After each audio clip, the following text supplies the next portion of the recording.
Hi guys and welcome back to the channel Deepak Yadav Education. Welcome to the Daily Hindu News and Editorial Analysis of 9th of September 2024. तो guys आज है तारीख 9 सितंबर 2024 और है Monday. देखेंगे आज के द हिंदू कंप्लीट न्यूज़पेपर को एनालाइज करेंगे। बट लेक्चर में आगे बढ़ने से पहले अगर आपको इस लेक्चर का पीडीएफ चाहिए तो क्या करना है, सबसे पहले डाउनलोड करना है टेलीग्राम, देन उसके बाद जाके सर्च बॉक्स में टाइप करना Deepak Yadav education UPSC. As you can see guys आपको ये वाला चैनल मिल जाएगा, इस पर क्लिक करना और जाकर इस चैनल को ज्वाइन कर लेना। यहाँ से आप डेली बेसिस पे इस लेक्चर के पीडीएफ को डाउनलोड कर पाओगे। नाउ हमेशा की तरह हम लोग अपने लेक्चर को एक मैप के क्वेश्चन के साथ स्टार्ट करेंगे।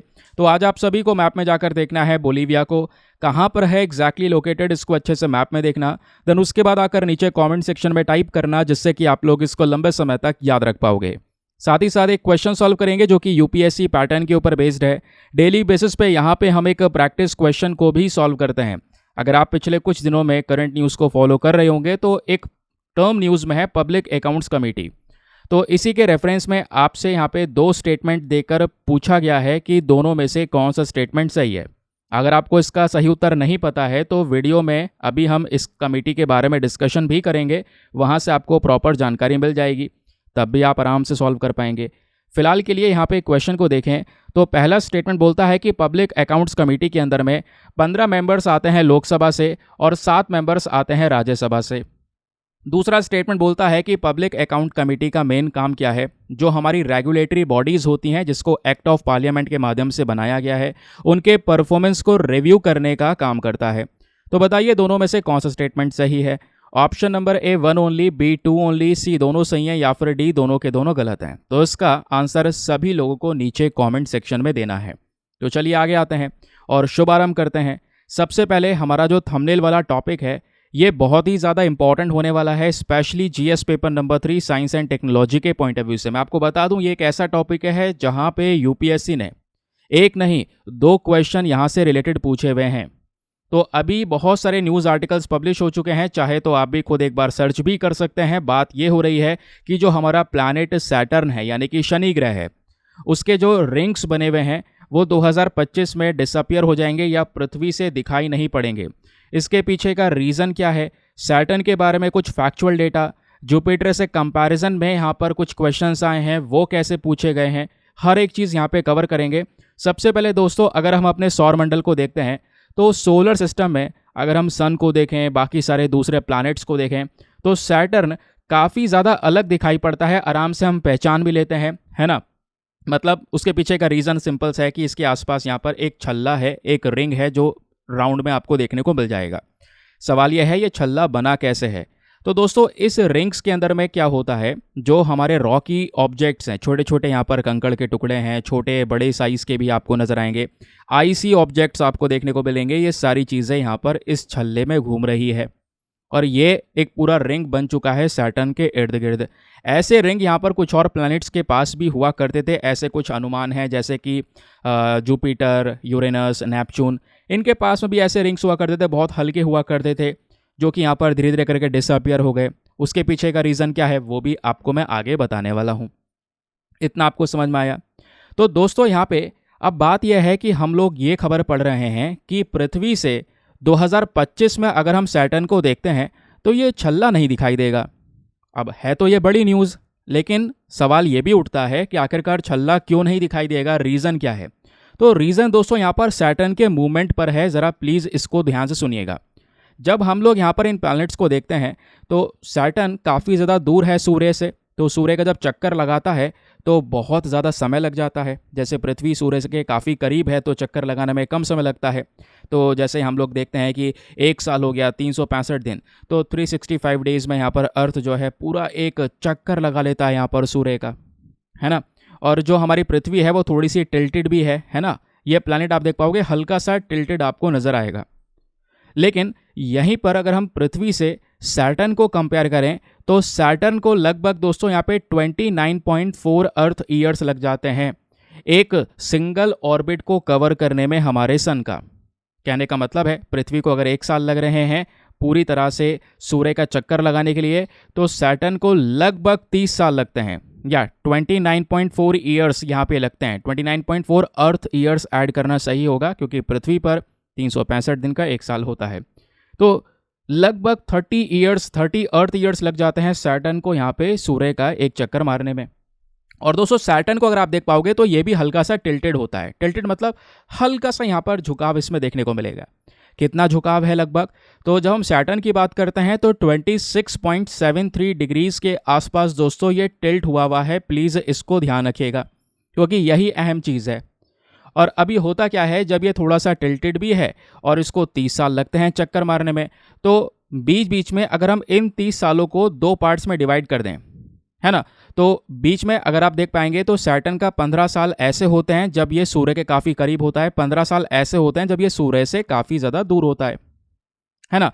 अब बात यहाँ पर यह भी है कि ये जो पर्टिकुलर 15 साल आपको देखने को मिलेंगे, इसमें सैटर्न इस तरीके से झुक जाता है और फिर उसके बाद में यहाँ पर आगे कुछ 15 साल में सैटर्न इस तरीके से यहाँ पे झुक जाता है, यानी इधर और इधर इस तरीके से टिल्ट होता रहता है।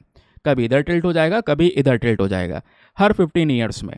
तो जब धीरे धीरे करके टिल्ट होगा तो ये जो छल्ला इस तरीके से तो दिखाई पड़ रहा है। अभी अगर हम यहाँ पे पृथ्वी से देखेंगे तो छल्ला दिखाई पड़ेगा क्योंकि ऐसे में है। अब मान लो यहाँ पर सैटर्न ऐसा हो गया, बिल्कुल सीधा हो गया, क्योंकि अब वो इधर की साइड में टिल्ट करेगा तो यहाँ पर ये छल्ला ऐसे बिल्कुल सीधाई में आ जाएगा। तो अगर हम यहाँ से देखेंगे तो ये हमको इतना ज़्यादा क्लियर नहीं दिखाई पड़ेगा। जैसे एक पेज ले लोगे तो साइड में यहाँ पर इसका एज देखोगे तो कुछ नहीं दिखाई पड़ेगा। उसी तरीके से यहाँ पर सैटर्न का एज देखोगे, यहाँ पर रिंग का जो एज देखोगे, वहाँ से हमें ये एज दिखाई नहीं पड़ेगा और हमें लगेगा कि ये रिंग गायब हो चुका है। तो एक्चुअली में जो ये न्यूज़ आर्टिकल हैं वो ये बोलते हैं, इस वजह से यहाँ पे वर्ड यूज़ किया गया डिसअपियर हो जाएगा, थोड़े समय के लिए गायब हो जाएगा। फिर उसके बाद में जैसे जैसे यहाँ पर सैटर्न पूरी तरह से टिल्ट हो जाएगा तो ये छल्ला हमें वापस से दिखाई पड़ने लगेगा। समझ गए? ये है यहाँ पर दोस्तों इसके पीछे की पूरी कहानी। लेकिन कुछ आर्टिकल्स यहाँ पर ये भी पब्लिश हुए हैं कि एक समय पर, अभी वैसे काफ़ी समय लगने वाला है, मिलियंस ईयर्स लगेंगे, कि सैटर्न का ये छल्ला पूरी तरह से डिसअपियर हो जाएगा, परमानेंटली ख़त्म हो जाएगा। कहोगे ऐसा क्यों? क्योंकि मैंने आपको बताया कि यहाँ पे बहुत सारे रॉकी ऑब्जेक्ट्स आपको देखने को मिल जाएंगे इस छल्ले में।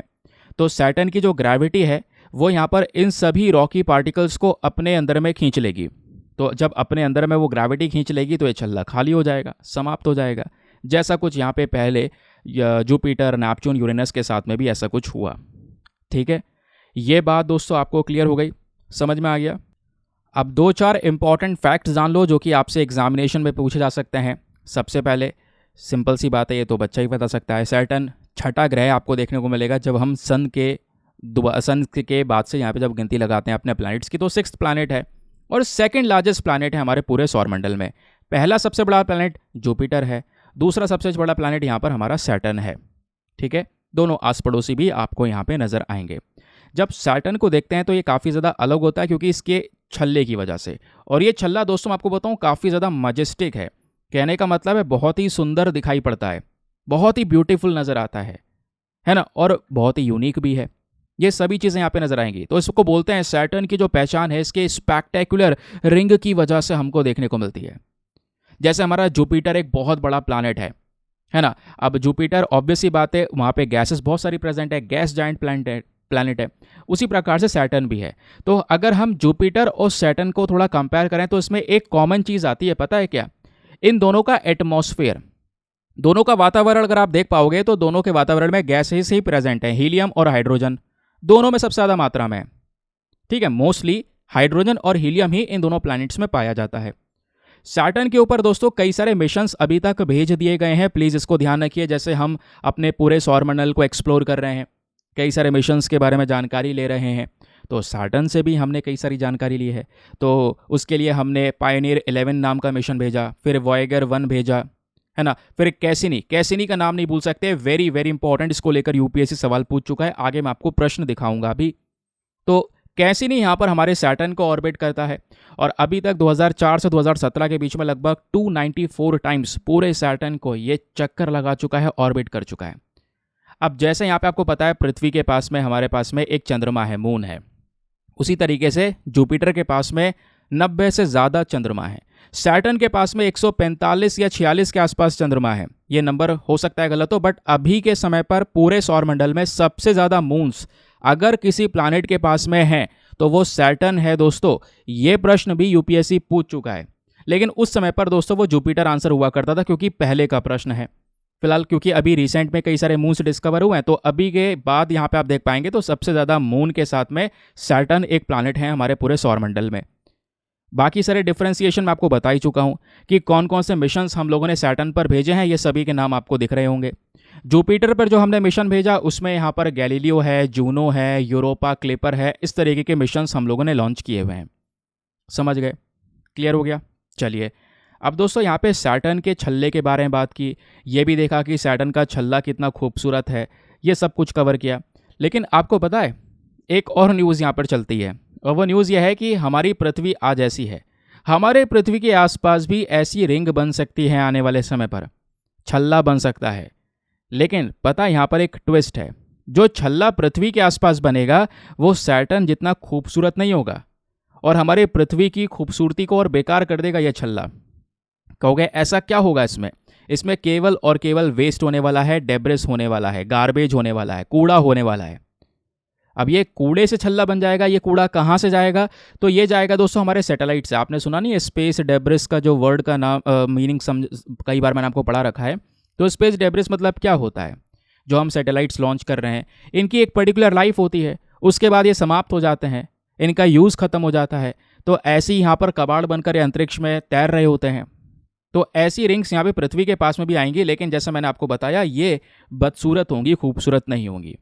तो इसके लिए यहाँ पे कई सारे मिशंस लॉन्च हो रहे हैं आजकल। आपको पता होगा कि जहाँ पे हम रीयूजेबल रॉकेट का इस्तेमाल कर रहे हैं, और भी ढेरों मिशन लॉन्च कर रहे हैं कि भैया स्पेस डेब्रिस जैसी चीज़ों को रोका जा सके। ठीक है, तो मैंने आपको यहाँ पर एक और ट्विस्ट भी बता दिया, पृथ्वी से भी लिंक करके समझा दिया।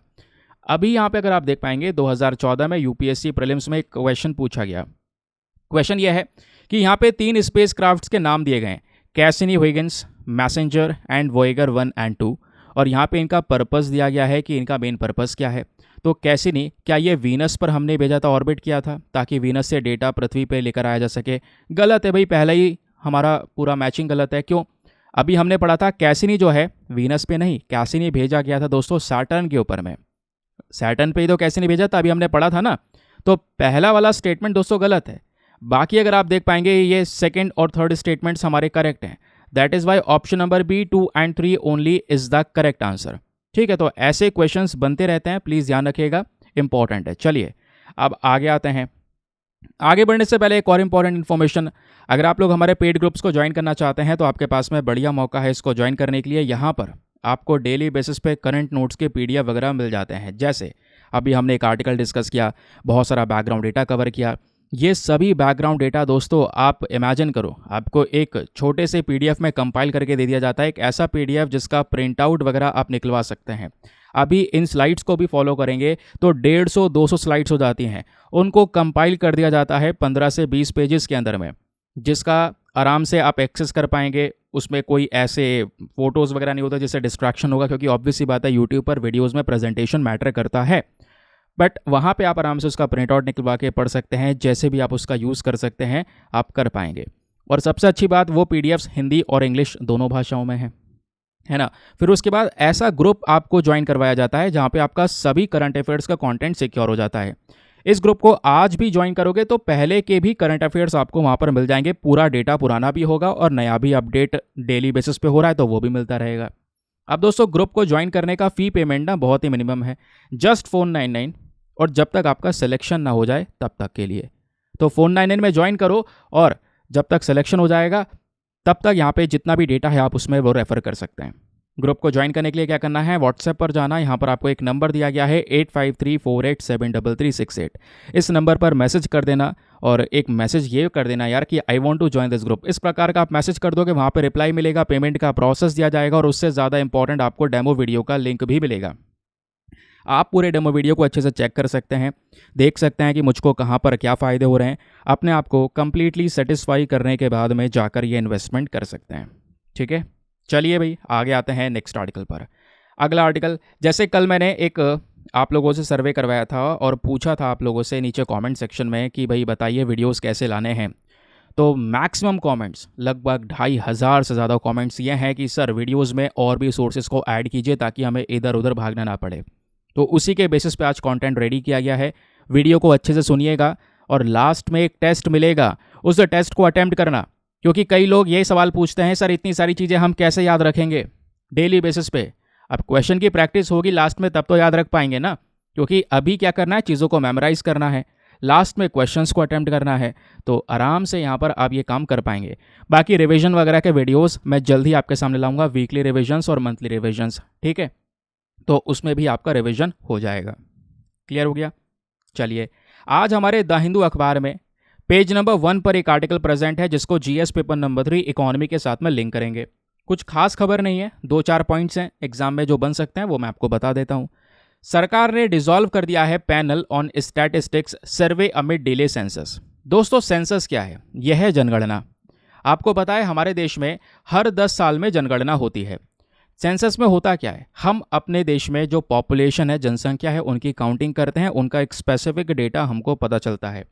आखिरी जनगणना हमारे देश में हुई थी 2011 में, और जैसे मैंने अभी आपको बताया हर 10 साल में होनी चाहिए, तो 2011 के बाद 2021 में तो जनगणना होनी चाहिए थी, लेकिन 2021 में दोस्तों कोविड चल रहा था, तो कोविड-19 पैंडेमिक की वजह से लगातार वो डिले पे डिले हो गया, और आज 2024 भी आधा पूरा निकल चुका है, 2025 लग जाएगा कुछ महीनों बाद में।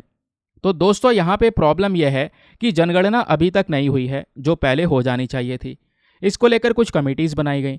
अभी क्या हुआ, वो जो कमेटी है वो भी गवर्नमेंट ने डिसॉल्व कर दी। तो union minister of statistics and programme implementation, ये एक इंपॉर्टेंट मंत्रालय है जो इन सब डेटा का कलेक्शन करता है, उन्होंने शांतिपूर्वक जो ये 14 सदस्यों की कमेटी थी, जिसको बोलते हैं standing committee on statistics, short form में SCOS, तो ये यहाँ पर कमेटी जिसको हेड कर रहे थे एक इकोनॉमिस्ट जिनका नाम है प्रणब सेन, तो इनको भी यहाँ पर दोस्तों अभी फिलहाल के लिए कह सकते हैं कि हटा दिया गया है और कमेटी को पूरी तरह से डिसॉल्व कर दिया गया है। अब कमेटी डिसॉल्व हो चुकी है, अब जो सेंसस के ऊपर बातचीत चल रही थी और लंबे समय तक यहाँ पर मामला डिले हो चुका है, तो वो यहाँ पे बोला गया। और यहाँ पे जो हेड थे इस कमेटी के, उनका कहना यह है कि मुझको भी कोई आइडिया नहीं है कि आखिरकार हो क्या रहा है, मुझे तो बस खाली यहाँ पर ईमेल आया कि कमेटी डिसबैंड हो गई है, तो उसके बाद से यहाँ पे काम रुक गया। समझ गए? तो ये हमारी दोस्तों न्यूज़ आर्टिकल है, ये चर्चाएं हो रही हैं, खबर चल रही है, लेकिन क्वेश्चन ये है, ये खबर आपके एग्जाम में काम में नहीं आएगी। एग्जाम में अगर कुछ काम में आया तो आपको इस कमेटी के बारे में बेसिक फैक्ट्स पता होने चाहिए। जैसे अभी हम कमेटी की बात कर रहे थे ना, ये कौन सी कमेटी थी? Standing committee on statistics, SCOS। उसी प्रकार से एक और कमेटी होती है जिसको बोलते हैं SCES। दोनों के बीच में क्या फ़र्क है ये जानिए। जो SCES है, इसकी फुल फॉर्म है standing committee on economic statistics, ये बेसिकली इकोनॉमी के डेटा को लेकर डील करती है। तो SCES का मेन फोकस क्या होता है? जो हमारा हाई फ्रीक्वेंसी डेटा है, हम देखते हैं, हम पढ़ते नहीं है इंडेक्स ऑफ इंडस्ट्रियल प्रोडक्शन, हमारे देश में जो इंडस्ट्रीज है वो कितना प्रोडक्शन कर रही हैं, कंज्यूमर प्राइस इंडेक्स, इन्फ्लेशन वगैरह हो गया, economic census, periodic labour force survey, ऐसे सब डेटा को लेकर डील करता है, इनको रिव्यू करने का काम करता है हमारा standing committee on economic statistics. लेकिन अभी जो न्यूज़ में है वो है SCOS, यानी ये वाली कमेटी जिसको बोलते हैं स्टैंडिंग कमेटी ऑन स्टैटिस्टिक्स। इनके पास में क्या है दोस्तों, अभी यहाँ पर ये क्या करता है ना कि बहुत सारी और भी चीज़ें हैं जो डील करता है, जैसे एडवाइस देना हमारे मिनिस्टर्स को, हमारी अलग अलग जो मंत्रालय है उनको एडवाइस प्रोवाइड करवाना सर्वेस को लेकर, साथ ही साथ में कहाँ कहाँ पर डेटा में जो गैप छूटा है उनको आइडेंटिफाई करना, कुछ नए तरीके बताना कि कैसे यहाँ पर हम सर्वेस कर सकते हैं, किस चीज़ को लेकर सर्वे करना है, तो ये सारा काम इनका होता है। समझ गए? ये बेसिक तथ्य ध्यान रखिएगा। चलिए आगे आते हैं अगले आर्टिकल पर। अब दोस्तों यहाँ पे आपको पता है सभी लोग बोलते हैं कि PIB हमारे लिए बहुत ज़रूरी है, जो कि सच बोलते हैं, और सबसे इंपॉर्टेंट बात यह है PIB एक गवर्नमेंट सोर्स है, सरकार डायरेक्टली डेटा पब्लिश करती है और बहुत सारे क्वेश्चंस डायरेक्टली यहाँ से बनते हैं। तो जब भी आप देख पाएंगे करंट अफेयर्स के जो प्रोग्राम्स होते हैं, करंट अफेयर्स के जहाँ भी आप चीज़ों को फॉलो करेंगे, PIB एक one of the most important source होता है, जो कि अलग से भी एनालिसिस लोग देखने लगते हैं, वीडियोज़ आती रहती हैं, करने की ज़रूरत नहीं है, वो इसी वीडियो में आपको मिल जाएगा। तो PIB का यहाँ पर दोस्तों एक मंत्रालय है, ministry of electronics and IT। तो इनकी साइड से स्टेटमेंट आया है, इन्होंने क्या रिलीज़ किया है, इन्होंने बोला है जो हमारा ministry of electronics and IT है, इन्होंने सेकंड प्रोग्राम लॉन्च कर दिया है, और जो बेसिकली यहाँ पर ये प्रोग्राम लॉन्च किया गया है दोस्तों, ये समृद्ध का प्रोग्राम है। तो समृद्ध यहाँ पर ध्यान रखिएगा, इकोनॉमी के पॉइंट ऑफ व्यू से रेलिवेंट है।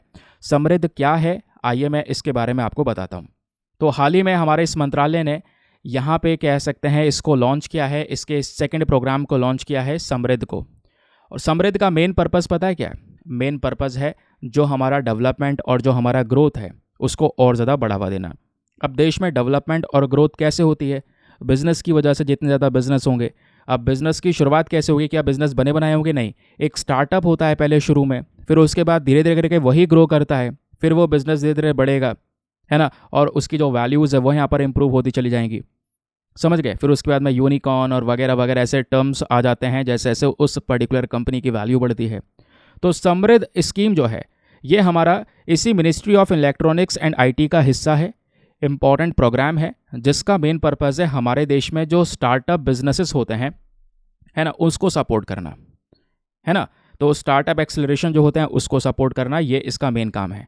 समृद्ध को लॉन्च किया गया था अगस्त 2021 में और अभी तक 300 से ज़्यादा सॉफ्टवेयर प्रोडक्ट स्टार्टअप्स को वो सपोर्ट कर चुके हैं। और इसमें आने वाले 4 साल के लिए इन्होंने 99 करोड़ रुपए रखे थे कि ये पैसा हम खर्चेंगे इन कंपनीज़ को सपोर्ट करने के लिए। इस प्रोग्राम में मेन पर्पज़ यही है कि जो भी हमारी स्टार्टअप्स होती हैं, शुरुआत में बिजनेस शुरू हो गया है तो उनको एक अच्छा कस्टमर कनेक्ट प्रोवाइड करवाना, इन्वेस्टर्स प्रोवाइड करवाना, इंटरनेशनल मार्केट में कनेक्शन देना। तो ये सब करेंगे तो इससे कंपनीज धीरे धीरे करके ग्रो करेगी। तो वही पर्पज़ हमारे समृद्ध का भी है। समझ गए? अब दोस्तों यहाँ पर जो एक्सेलरेटर होगा, जो हमारी कंपनीज होंगी, अगर हम उसकी बात करेंगे तो उसको पहली बात कौन कौन सी कंपनीज एलिजिबल हैं, वो इंडिया में ऑपरेट कर रही हो और सेक्शन 8 जो सोसाइटी एक्ट का है बेसिकली वहाँ पे रजिस्टर्ड हो। देन उसके बाद में कोई भी एक्सेलरेटर है तो यहाँ पर मान लो कोई टीम है, उनको रेकमेंड किया गया है इसमें यहाँ पर 3 साल से ज़्यादा यहाँ पर उनके पास में स्टार्टअप का एक्सपीरियंस होना चाहिए, 50 स्टार्टअप्स का पूरी तरह से सपोर्ट होना चाहिए, है ना। उसके अलावा कई सारे स्टार्टअप से जो इन्वेस्टमेंट आए हों पहले, ऐसे स्टार्टअप्स यहाँ पे उनके सपोर्ट में हो। फिर उसके अलावा ये जो एक्सेलरेटर होते हैं इनके पास में एक्सपीरियंस होना चाहिए स्टार्टअप प्रोग्राम्स को रन करने का। अगर ये सभी चीज़ें होंगी तभी ये काम हो पाएगा। तो ये जो स्टार्टअप एक्सेलरेटर होते हैं ना, एक प्रकार का मेंटोर बेस्ड प्रोग्राम होता है जो हमारे गाइडेंस प्रोवाइड करवाता है, सपोर्ट प्रोवाइड करवाता है, फंडिंग प्रोवाइड करवाता है ना, ताकि यहाँ पे जो बिज़नेस है उसको यहाँ पर एक बड़े लेवल पर लेकर जाया जा सके। तो ये एक्सेलरेटर वाला जो टर्म बार बार आ रहा है ये भी आई होप आप समझ गए होंगे। इसके लिए गवर्नमेंट यहाँ पर बड़े मात्रा में जो फंड्स है वो खर्च कर रही है। इस क्वेश्चन यहाँ पर ये भी बन सकता है आपसे कि ये जो पर्टिकुलर स्कीम है समृद्ध स्कीम, इसको किसके माध्यम से इम्प्लीमेंट किया जा रहा है? तो वही मिनिस्ट्री ऑफ आईटी टेक्नोलॉजी के माध्यम से इसको इम्प्लीमेंट कर रहे हैं। तो ये मंत्रालय का नाम भी ध्यान में रखना होगा। चलिए आगे आते हैं अगले आर्टिकल पर। अगला आर्टिकल भी एग्जाम के लिए रेलिवेंट है, पीआईबी में ही है। तो ministry of consumer affair, food and public distribution ने इस डेटा को रिलीज़ किया है। ये बोलते हैं कि जो हमारा नेशनल टेस्ट हाउस है, नेशनल टेस्ट हाउस, ध्यान रखिएगा आगे मैं आपको बताऊंगा इसके बारे में, इन्होंने एक MOU that is memorandum of understanding को साइन किया है BEE के साथ में, ब्यूरो ऑफ एनर्जी एफिशिएंसी के साथ में, ताकि भारत में एनर्जी एफिशिएंसी को प्रमोट किया जा सके। कहने का मतलब है जो हमारी एनर्जी है, इलेक्ट्रिसिटी है स्पेशली उसकी बात कर रहे हैं, उसको बचाया जा सके, कम इलेक्ट्रिसिटी में बेटर प्रोडक्टिविटी दिखाई जा सके, है ना। तो यहाँ पे बोला जा रहा है प्रोडक्ट को इस तरीके से डिज़ाइन किया जाएगा कि वो इस तरीके से एनर्जी एफिशिएंसी के साथ में वर्क करेगा। और इसी को लेकर नेशनल टेस्ट हाउस ने अभी एक MOU साइन किया है BEE के साथ में। इस वजह से नेशनल टेस्ट हाउस और BEE ये दोनों बॉडीज़ हमारे एग्जाम के लिए बहुत ही ज़्यादा रेलिवेंट होने वाली हैं। अब पढ़ना कैसे है और क्वेश्चन कैसे आएगा, आइए मैं आपको ये बताता हूँ। पहले जब बात करते हैं हम नेशनल टेस्ट हाउस की दोस्तों, तो एक इम्पॉर्टेंट संस्थान है। ये कौन से मंत्रालय में आता है? Ministry of consumer public affairs, food and public distribution के अंदर में। क्योंकि ये नेशनल टेस्टिंग हाउस है, राष्ट्रीय परीक्षणशाला, तो इसका मेन काम होता है टेस्टिंग करने का कि वो जो प्रोडक्ट है वो कैसा है। तो ये टेस्टिंग हर चीज़ में करते हैं। तो इस वजह से इस मंत्रालय के अंडर में इसको रखा गया है, food public distribution consumer affairs में रखा गया है। ये नेशनल टेस्ट हाउस दोस्तों 1912 से लगातार वर्क कर रहा है। भारत की एक सबसे बड़ी मल्टी लोकेशन मल्टी डिसिप्लिनरी ये बॉडी आपको देखने को मिलेगी, ठीक है, जिसका मेन काम होता है चीज़ों को टेस्ट करना, जो हमारा ट्रेड हो रहा है इंडस्ट्री से रिलेटेड उसको लेकर इवैल्यूएशंस करना, है ना, कंपनीज़ के लिए नए नए नियम सेट करना, इंटरनेशनल और नेशनल स्टैंडर्ड सेट करना कि भाई यहाँ पर ये क्वालिटी ऐसी होनी चाहिए, ठीक है। तो उस चीज़ को लेकर ये काम करता है। कई बार ये एडवाइस देता है, कंसल्टेंसी प्रोवाइड करवाता है ना, क्वालिटी को चेक करने का काम करता है। तो ये सारा काम यहाँ पर इसका है हमारे नेशनल टेस्ट हाउस का। कई बार क्या होता है कि यही नेशनल टेस्ट हाउस दोस्तों जो हमारे देश में ड्रोन को लेकर सर्टिफिकेशन दिया जाता है ना, वो भी प्रोवाइड करवाता है। नेशनल टेस्ट हाउस के कई सारे ब्रांचेस हमारे देश भर में प्रेजेंट हैं। कोलकाता, मुंबई, चेन्नई, गाजियाबाद, जयपुर, गुवाहाटी, वाराणसी, इन सभी जगह पर इसके ब्रांचेस प्रेजेंट हैं। तो नेशनल टेस्ट हाउस एक पार्ट कवर हुआ। दूसरा दोस्तों, यहाँ पे बात हो रही थी ब्यूरो ऑफ एनर्जी एफिशिएंसी के बारे में। कई बार ये बॉडी चर्चाओं में रहती है, बहुत इंपॉर्टेंट है। इस बॉडी को साल 2002 में बनाया गया हमारे एनर्जी कंजर्वेशन एक्ट 2001 के माध्यम से। और जो बीईई बनाने का मेन पर्पस था, मेन ऑब्जेक्टिव था, वो क्या था? ताकि देश के अंदर में हम एनर्जी इंटेंसिटी को कम कर सकें, यानी जो इलेक्ट्रिसिटी है, कम इलेक्ट्रिसिटी में ज़्यादा प्रोडक्टिविटी यहाँ पे प्रोवाइड करवा सकें। इसी को हम एनर्जी एफिशिएंसी बोलते हैं। और इसके लिए बीईई क्या करता है, जो हमारी कंज्यूमर डेजिग्नेटेड एजेंसीज़ हैं उनके साथ में बातचीत करता है, दूसरे और ऑर्गेनाइजेशंस के साथ में मिलकर काम करता है, ताकि यहाँ पर ज़्यादा से ज़्यादा एनर्जी एफिशिएंसी पे काम कर सकें। अब दोस्तों, आप फ्रिज वगैरह खरीदते होंगे तो आपने देखा होगा इस तरीके से उस पर स्टिकर लगा होता है, पावर सेविंग गाइडलाइंस वगैरह होती हैं, ये बीईई ही रिलीज़ करता है, ब्यूरो ऑफ एनर्जी एफिशिएंसी। इसमें स्टार रेटिंग दी जाती हैं। ज़्यादा स्टार रेटिंग होगी मतलब वो ज़्यादा एनर्जी सेव करेगा, कम बिजली पे भारी मात्रा में आपको ज़्यादा फीचर्स प्रोवाइड करवाएगा, आप ऐसा कह सकते हैं। और एनर्जी एफिशिएंसी का यहाँ पर इसका एक पूरा रेटिंग वगैरह भी दिया होता है। तो कम स्टार रेटिंग होगी यानी ज़्यादा बिजली खाएगा, ज़्यादा स्टार रेटिंग यानी ज़्यादा सेविंग्स यहाँ पर आपको देखने को मिल जाएंगी। तो होता यहाँ पर यह है कि ये सारा काम बीईई का है, क्योंकि यही क्या करता है, मिनिमम एनर्जी परफॉर्मेंस स्टैंडर्ड को डेवलप करने का काम करता है ना। उसके अलावा जो मिनिमम एनर्जी परफॉर्मेंस स्टैंडर्ड्स हैं, रूल्स एंड रेगुलेशंस हैं, उनको डेवलप करता है हमारे बिल्डिंग्स के लिए। एनर्जी कंजम्पशंस को लेकर जो नियम कानून है उनको डेवलप करता है। ठीक है, अब लास्ट में आपसे एक और सवाल बन सकता है कि ये बीईई कौन से मंत्रालय के अंडर में आता है? तो ministry of power is the correct answer. ये प्लीज़ इसको ध्यान रखना है। ये जहाँ जहाँ पे ध्यान रखने वाली बात है इसमें मैं बोल देता हूँ कि प्लीज़ इसको ध्यान रखिए। ठीक है, चलिए अगला आर्टिकल भी बहुत इंपॉर्टेंट है, लेकिन यार मेक श्योर करना वीडियो पे जो लाइक का बटन है उसको प्रेस कर देना। 5000 लाइक्स का टारगेट है, आप सभी लोगों को सपोर्ट करना है। और सभी दुनिया भर की खबरें, देश भर की खबरें, छोटी बड़ी जितनी भी चीज़ें वो सब आपको एक वीडियो में के माध्यम से मिल जाती हैं। तो मेक श्योर करें चैनल को सब्सक्राइब भी कर लें। 6 लाख सब्सक्राइबर्स का टारगेट है जिसको आप सभी लोग मिलकर अचीव करवा सकते हैं। Next topic again very very important, ministry of labour and employment ने रिलीज़ किया है। क्या बात हो रही है? जो हमारे ईपीएस पेंशनर्स होते हैं, स्पेशली यहाँ पर जो गवर्नमेंट एम्प्लॉयज़ हैं उनकी बात कर रहे हैं, उनको अब पेंशन मिल सकती है किसी भी बैंक से या किसी भी ब्रांच से पूरे देश भर में। ये कब से लागू होगा? 1 जनवरी 2025 से लागू होगा। यानी पेंशन वाला जो हमारा कॉन्सेप्ट है, इसमें नया सिस्टम ऐड किया जा रहा है जिसको बोला जा रहा है सेंट्रलाइज्ड पेंशन पेमेंट सिस्टम। और ऐसे टॉपिक्स बहुत ज़्यादा पूछे जाते हैं एग्जाम के अंदर में। तो ये सेंट्रलाइज पेंशन पेमेंट सिस्टम क्या है और किस तरीके से वर्क करेगा, आइए मैं आपको बताता हूँ। ये खबर तो आपको समझ में आ गई ना। अब दोस्तों यहाँ पर बेसिक चीज़ों को समझिए जहाँ से क्वेश्चन बनेगा एग्जाम में। जो ये सेंट्रलाइज पेंशन पेमेंट सिस्टम है, ये हमें एक नेशनल लेवल पर, पूरे देश के स्तर पर क्या करेगा, पेंशन वाली फैसिलिटीज़ प्रोवाइड करवाएगा। कहने का मतलब है अभी कोई व्यक्ति जहाँ पे काम कर रहा है उसी के आसपास की कोई ब्रांच है, वहीं पे कुछ ही बैंक के ब्रांचेस से ये पेंशन मिल पाती हैं। तो सेंट्रलाइज वाले सिस्टम पे फोकस किया गया है। देश में कोई सी भी बैंक हो, उसकी कोई सी भी ब्रांच हो, वहाँ सभी जगह से पेंशन्स का पेमेंट हो सके, ये बेसिकली इसका मेन पर्पज़ है। तो आज के समय पर क्या होता है, कुछ अलग अलग यहाँ पे कुछ जोनल ऑफिसेस होते हैं, एम्प्लॉयमेंट प्रोविडेंट फंड ऑर्गेनाइजेशन के रीजनल ऑफिसेस होते हैं, वो कुछ अलग अपना खुद का एक इंडिविजुअल अरेंजमेंट करते हैं। 3-4 बैंक होते हैं जहाँ से ये पेंशन रिलीज होता है। तो ये बोला गया कि भाई 3-4 बैंक वाला कॉन्सेप्ट हटाओ, इसको सेंट्रलाइज कर दो। देश भर में कोई सी बैंक हो, कोई सी भी ब्रांच हो, वहाँ पे आपको पेंशन वाली फैसिलिटीज़ मिल जाएंगी। अब क्वेश्चन ये है कौन कौन एलिजिबल होगा इस पर्टिकुलर पेंशन के लिए? तो इसमें वह लोग होंगे जो कि यहाँ पर एम्प्लॉयज़ पेंशन स्कीम के जितने भी क्राइटेरियाज हैं उनको फुलफिल कर रहे होंगे, एलिजिबल होंगे, जिनको मतलब वो एलिजिबल हैं एम्प्लॉय पेंशन स्कीम में बेनिफिट उठाने के लिए, तो वो सब यहाँ पर पेंशन का ये फ़ायदा उठा सकते हैं सेंट्रलाइज्ड वाले सिस्टम का। उस व्यक्ति को मेंबर भी होना होगा एम्प्लॉयमेंट प्रोविडेंट फंड ऑर्गेनाइजेशन का।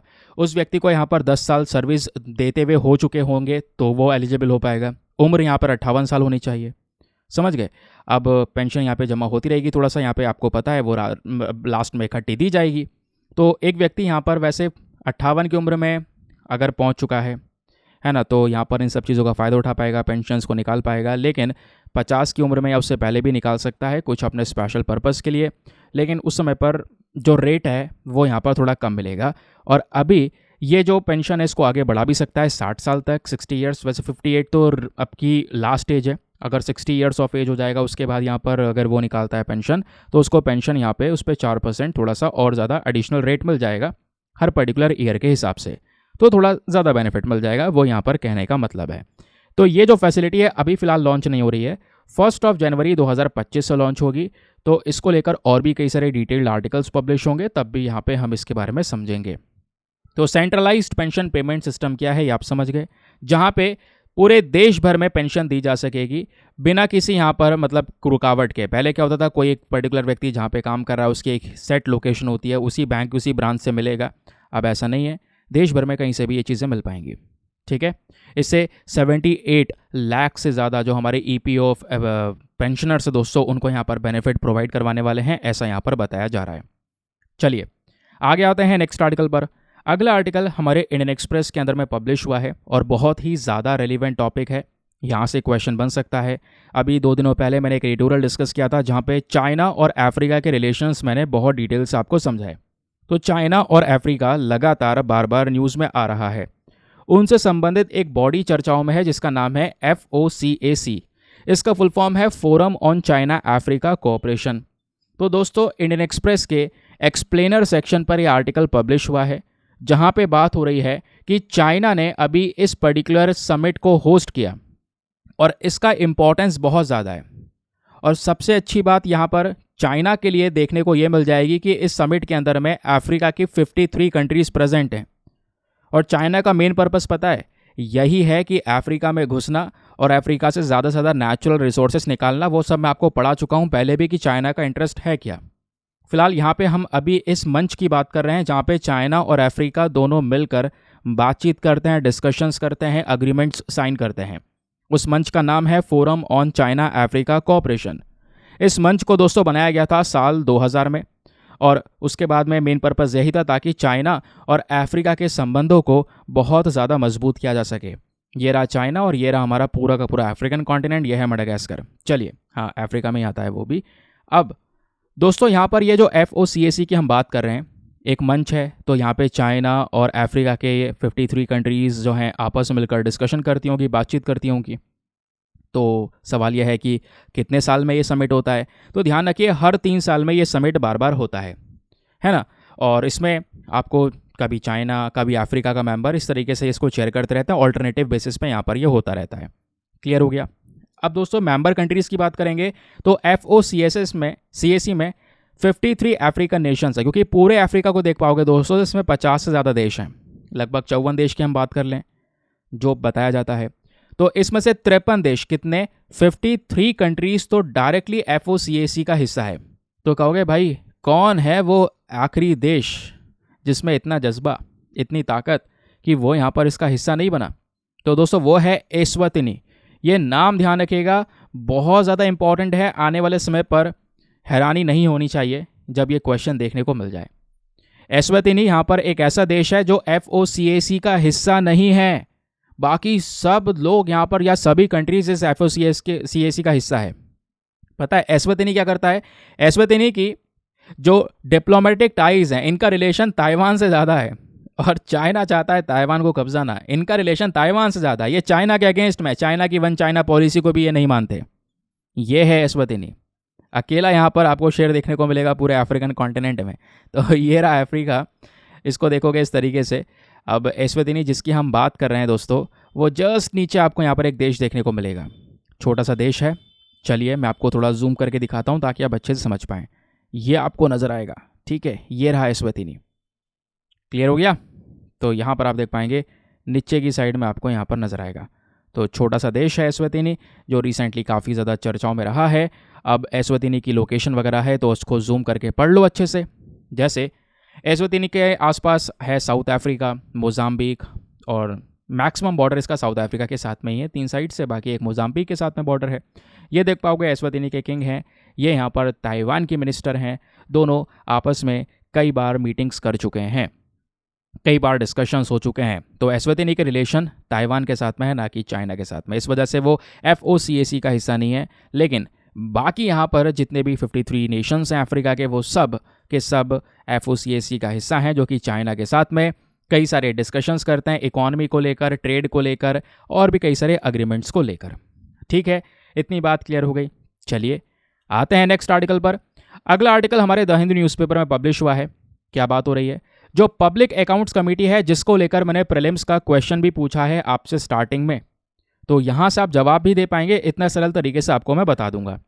तो पब्लिक अकाउंट कमेटी अभी क्या कर रहा है, हमारे रेगुलेटरी बॉडीज की जो परफॉर्मेंस है उसको रिव्यू करने के ऊपर बातचीत कर रहा है। अब रेगुलेटरी बॉडी जैसे कि यहाँ पर जो पार्लियामेंट्री एक्ट से बनाई गई हो, जिसमें आपका सेबी हो गया, securities and exchange board of India. अब सेबी का मेन काम क्या होता है? सेबी का मेन काम होता है हमारे स्टॉक मार्केट को रेगुलेट करना। ऐसे यहाँ पर ट्राई हो गया, telecom regulatory authority of India, इसका मेन काम है जो टेलीकॉम सेक्टर है उसको रेगुलेट करना। समझ गए? तो इनको रिव्यू करने के लिए यहाँ पर बनाई गई है कमेटी, पब्लिक अकाउंट्स कमेटी। तो रिसेंटली पब्लिक अकाउंट कमेटी यहाँ पर चर्चाओं में आ चुकी है सेबी को रिव्यू करने के लिए। तो क्या है इसके बारे में जानकारी आई है, ये समझते हैं। ये कमेटी दोस्तों कुछ सेलेक्टेड मेंबर्स की होती है, कुछ सदस्य होते हैं हमारे पार्लियामेंट के, स्पेशली लोकसभा और राज्यसभा के। ये कमेटी बनाई जाती है पार्लियामेंट ऑफ इंडिया के माध्यम से, ताकि सरकार का क्या रेवेन्यू और क्या एक्सपेंडिचर, कितना खर्चा हुआ है, कितनी कमाई हुई है, उसको यहाँ पर एक बार देखा जा सके। ये मेन पर्पज़ होता है यहाँ पर इस पब्लिक अकाउंट्स कमेटी का। तो सरकार के ऊपर में एक चेक की तरह ये काम करती है, उनके ऊपर एक निगरानी रखने का काम करती है, स्पेशली उनके खर्चों की वजह से गवर्नमेंट ने कहाँ पे खर्चा किया है। ठीक है, और इनका मेन फंक्शन यही है कि जितने भी जो हमारा CAG होता है ना, that is controller and auditor general of India, इसका भी मेन काम होता है गवर्नमेंट के एक्सपेंडिचर्स, रेवेन्यूज़ को चेक करना। इनकी रिपोर्ट्स को देखने का भी काम करता है हमारा पब्लिक अकाउंट कमेटी।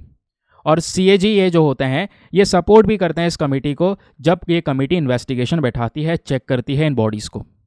तो पब्लिक अकाउंट कमेटी का मेन फंक्शन क्या है कि जो भी यहाँ पर मनी दिया जा रहा है पार्लियामेंट की साइड से, जो सरकार खर्च कर रही है, वो डिमांड में है या नहीं है, मतलब सही चीज़ पे खर्च किया जा रहा है, उसकी ज़रूरत है या नहीं है, उन सब चीज़ों को चेक करता है। ठीक है, और ध्यान रखिए यही पब्लिक अकाउंट कमेटी माना जाता है पार्लियामेंट्री कमिटीज़ में, क्योंकि पार्लियामेंट्री कमिटीज़ में बहुत सारी कमिटीज़ आती हैं, आगे वो टॉपिक भी पढ़ाने वाला हूँ मैं आपको। तो पब्लिक अकाउंट कमेटी इन सभी कमिटीज़ में सबसे पुरानी कमेटी मानी जाती है। पब्लिक अकाउंट कमेटी को वर्क करते हुए बहुत समय हो गया, 1921 से वर्क कर रही है। उस समय पर अगर आप देख पाओगे तो फिनांस जो मेंबर होते थे वही यहाँ पर इसके चेयरपर्सन हुआ करते थे। धीरे धीरे करके इसमें कई सारे चेंजेस आ गए। जब संविधान आ गया, जब कॉन्स्टिट्यूशन ऑफ इंडिया दोस्तों यहाँ पर बना, 26 जनवरी 1950 में साइन हो गया, पूरी तरह से एक्सेप्ट हो गया, तो ये जो पर्टिकुलर कमेटी है ना, ये एक पार्लियामेंट्री कमेटी बन गई और इसको स्पीकर के कंट्रोल में डाल दिया गया। अब पार्लियामेंट के अंदर में हमारे दो हाउसेस हैं, लोकसभा और राज्यसभा। लोकसभा हमारा लोअर हाउस है, राज्यसभा हमारा अपर हाउस है। तो लोकसभा के जो स्पीकर होते हैं, जैसे लोकसभा में स्पीकर सब चीज़ों को लेकर डील करते हैं, उसी तरीके से राज्यसभा में चेयरमैन होते हैं। तो फिलहाल इस प्रकार की पब्लिक अकाउंट कमेटी का जो पूरा काम है वो सब यहाँ पर लोकसभा के स्पीकर के अंडर में डाल दिया गया। तो दोस्तों ये पर्टिकुलर कमेटी जो है ये आज के समय पर लोकसभा के अंडर में काम कर रही होती है। मेंबरशिप की बात करेंगे तो पब्लिक अकाउंट कमेटी में दोस्तों ध्यान रखिएगा 22 से आसपास मेंबर्स होते हैं, मतलब 22 से ज़्यादा सदस्य इसमें नहीं हो सकते। पब्लिक अकाउंट कमेटी में 22 से ज़्यादा लोग नहीं हो सकते। लिख लेना, फिर से बोल रहा हूँ, ये वो चीज़ें हैं जो आप लक्ष्मीकांत में जाके पढ़ेंगे पॉलिटी में। अब यहीं पे आपका कवर हो जाएगा तो ज़्यादा बेटर रहेगा ना, आपका सिलेबस भी कवर हो रहा है, करंट अफेयर्स भी कवर हो रहा है। अब दोस्तों यहाँ पे जो ये 22 से ज़्यादा मेंबर्स हैं, इनमें 15 मेंबर्स जो हैं लोकसभा से आते हैं और 7 मेंबर्स आते हैं राज्यसभा से। समझ गए? हो गए टोटल 22। अब दोस्तों जो ये मेंबर्स इलेक्ट किए जाते हैं, हर साल इलेक्ट यहाँ पर होते हैं, इन्हीं मेंबर्स में से एक सिंगल ट्रांसफरेबल वोटिंग सिस्टम के माध्यम से। इनका जो टर्म होता है वो 1 साल तक सर्व कर सकते हैं। इस पब्लिक अकाउंट कमेटी के जो चेयरपर्सन होते हैं वो चेयरपर्सन भी हमारे स्पीकर ही अपॉइंट करते हैं। हमारी लोकसभा की जो मेंबर्स ऑफ कमेटी होती हैं उनमें से ही एक मेंबर को अपॉइंट कर दिया जाता है। और जो स्पीकर होते हैं इन्होंने पहली बार 1967 और 68 के बीच में जो ओपोजिशन पार्टी के मेंबर होते हैं उनको इस कमेटी का चेयरपर्सन बना दिया था। ठीक है, और फिर ये भी ध्यान रखिएगा, अ मिनिस्टर, एक जो मिनिस्टर होता है, is not elected as a member of committee. अब मान लो अगर वो मेंबर है तो होता यहाँ पर यह है एक मंत्री जो है उसको यहाँ पर हम इस कमेटी के मेंबर के तौर पर इलेक्ट नहीं करेंगे, लेकिन अगर मान लो वो मेंबर है तो उसका अगर कमेटी में इलेक्शन हो जाता है, फिर जाके वो यहाँ पर मिनिस्टर बनता है, तो यहाँ पर कह सकते हैं उसकी कमेटी की जो सदस्यता है वो ख़त्म हो जाएगी फिर जब वो मिनिस्टर बनेगा। तो ये बेसिक चीज़ें ध्यान में रखना है। अब आगे आते हैं, पब्लिक अकाउंट कमेटी का फंक्शंस मैं आपको बता चुका हूँ। पार्लियामेंट के जो भी खर्चे हो रहे हैं, गवर्नमेंट एक्सपेंडिचर्स हो रहे हैं, उसके ऊपर में यहाँ पर एक चेक लगा के रखना, उस पर थोड़ा सा ध्यान देना, ऑडिटिंग करना, इन्वेस्टिगेट करना, ये सब पावर्स इनकी है। नाउ आता है अगला न्यूज़ आर्टिकल। एक और इम्पॉर्टेंट आर्टिकल द हिंदू में ही आपको देखने को मिल जाएगा। क्या जो केरला है उसको लॉस एंड डैमेज फंड से पैसा मिल सकता है? क्या है लॉस एंड डैमेज फंड? आइए मैं आपको बताता हूँ। द हिंदू की एक इम्पॉर्टेंट खबर है अगेन, तो चलिए जानते हैं इसके बारे में। लॉस एंड डैमेज फंड, नाम से पता चल रहा है कहीं पर भी कोई लॉस होता है या कोई डैमेज होता है, तबाही होती है, उसके लिए यहाँ पर इस पर्टिकुलर फंड्स को बनाया गया है ताकि उस जगह पर जो चीज़ें उसको इम्प्रूव की जा सके। दोस्तों यहाँ पर इसलिए जो लॉस एंड डैमेज फंड है इसको बनाया गया था साल 2022 में, और साल 2022 में इजिप्ट के अंदर में जो यहाँ पे हमारा कॉन्फ्रेंस चला था क्लाइमेट चेंज को लेकर, COP27 वाला, उसी दौरान LDF को बनाया गया। अब लॉस एंड डैमेज फंड का मेन पर्पस क्या है? मेन पर्पस है ऐसा देश जो क्लाइमेट चेंज की वजह से, क्योंकि देखो होता यहाँ पर यह है कि क्लाइमेट चेंज क्या है? टेम्परेचर का बढ़ना, स्पेशली गर्मी इंक्रीज होना, इससे बहुत नुकसान हो रहा है। टेम्परेचर में इतना ज़्यादा बदला बदली की वजह से कई बार बाढ़ आ रही हैं, कई सारी जगह पर सूखा पड़ चुका है, फसलों का नुकसान हो रहा है, फसलें नष्ट हो रही हैं सूखा पड़ने की वजह से। तो बहुत सारी जगह को इकोनॉमिकल और नॉन इकोनॉमिकल लॉस भी हो रहे हैं। इकोनॉमिकल लॉस वही मैंने आपको बताया, बाढ़ आ गया, पूरा इंफ्रास्ट्रक्चर डैमेज हो गया, फसल नष्ट हो गई, ये इकोनॉमिकल लॉस ही तो है। नॉन इकोनॉमिकल लॉस क्या हो सकता है? लोगों का घर टूट रहा है, लोग डिस्प्लेस हो रहे हैं, लोग इधर से उधर जा रहे हैं, पेड़ पौधे बर्बाद हो रहे हैं, इन सब चीज़ों की वजह से, क्लाइमेट चेंज की वजह से, वो आपका नॉन इकोनॉमिकल लॉस है तो ये लॉस और डैमेज ही ना। तो इस लॉस और डैमेज की भरपाई के लिए यहाँ पर ये लॉस एंड डैमेज फंड बनाया गया है ताकि ऐसा देश जिन पे इन सब चीज़ों का या क्लाइमेट चेंज का एक नेगेटिव इम्पैक्ट पड़ा है, इन दोनों डैमेजेस में उनको फाइनेंशियल सपोर्ट किया जा सके, पैसों का सपोर्ट दिया जा सके। और इस पर्टिकुलर LDF को डिज़ाइन किया गया है ताकि ये जो सपोर्ट है स्पेशली उन देशों को दिया जा सके जो यहाँ पर गंभीर तरीके से पीड़ित हैं। होता यह है कि जो डेवलप्ड कंट्रीज़ हैं जिनमें लास्ट में ED लगा है, एक होती हैं डेवलपिंग कंट्री।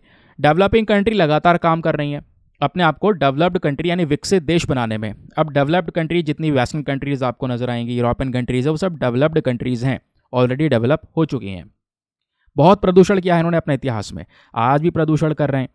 अगर कुछ प्रॉब्लम आती है, आपदा आती है, तो उससे तो ये रिवाइव कर जाएंगे, पैसा बहुत है, लोगों की स्टैंडर्ड ऑफ लिविंग बहुत अच्छी है, लेकिन उस आपदा का असर किस पे पड़ेगा? जो गरीब देश हैं, लो इनकम कंट्रीज़ हैं, मिडिल इनकम कंट्रीज़ हैं, डेवलपिंग कंट्रीज़ हैं, इन पे असर पड़ेगा, क्योंकि लोग वो जो झटका फेस करेंगे ना, वो रिकवर नहीं हो पाएगा इतना जल्दी।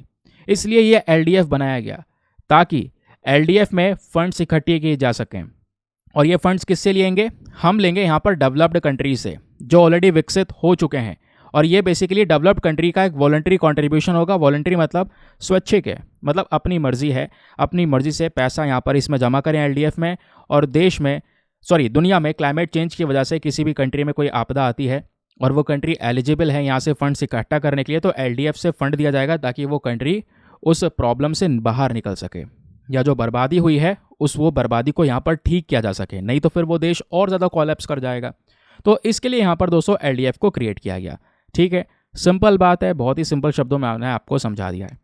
चलिए आगे आते हैं अगले न्यूज़ आर्टिकल की तरफ। एक काम की खबर है जो हमारे कल के टाइम्स ऑफ इंडिया के अंदर भी पब्लिश हुई थी, और बात यह है इंटरपोल के बारे में।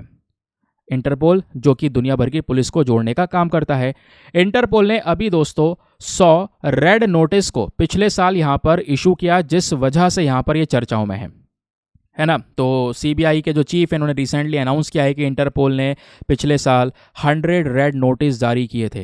रेड नोटिस जारी करे जाते हैं वांटेड के लिए, कोई इंडिया से बाहर भाग गया हो, यहाँ पर अपराधी है, उसको बुलाने के लिए, उसको पकड़ने के लिए, इस तरीके से यहाँ पर एक रिक्वेस्ट होती है इंटरपोल के माध्यम से।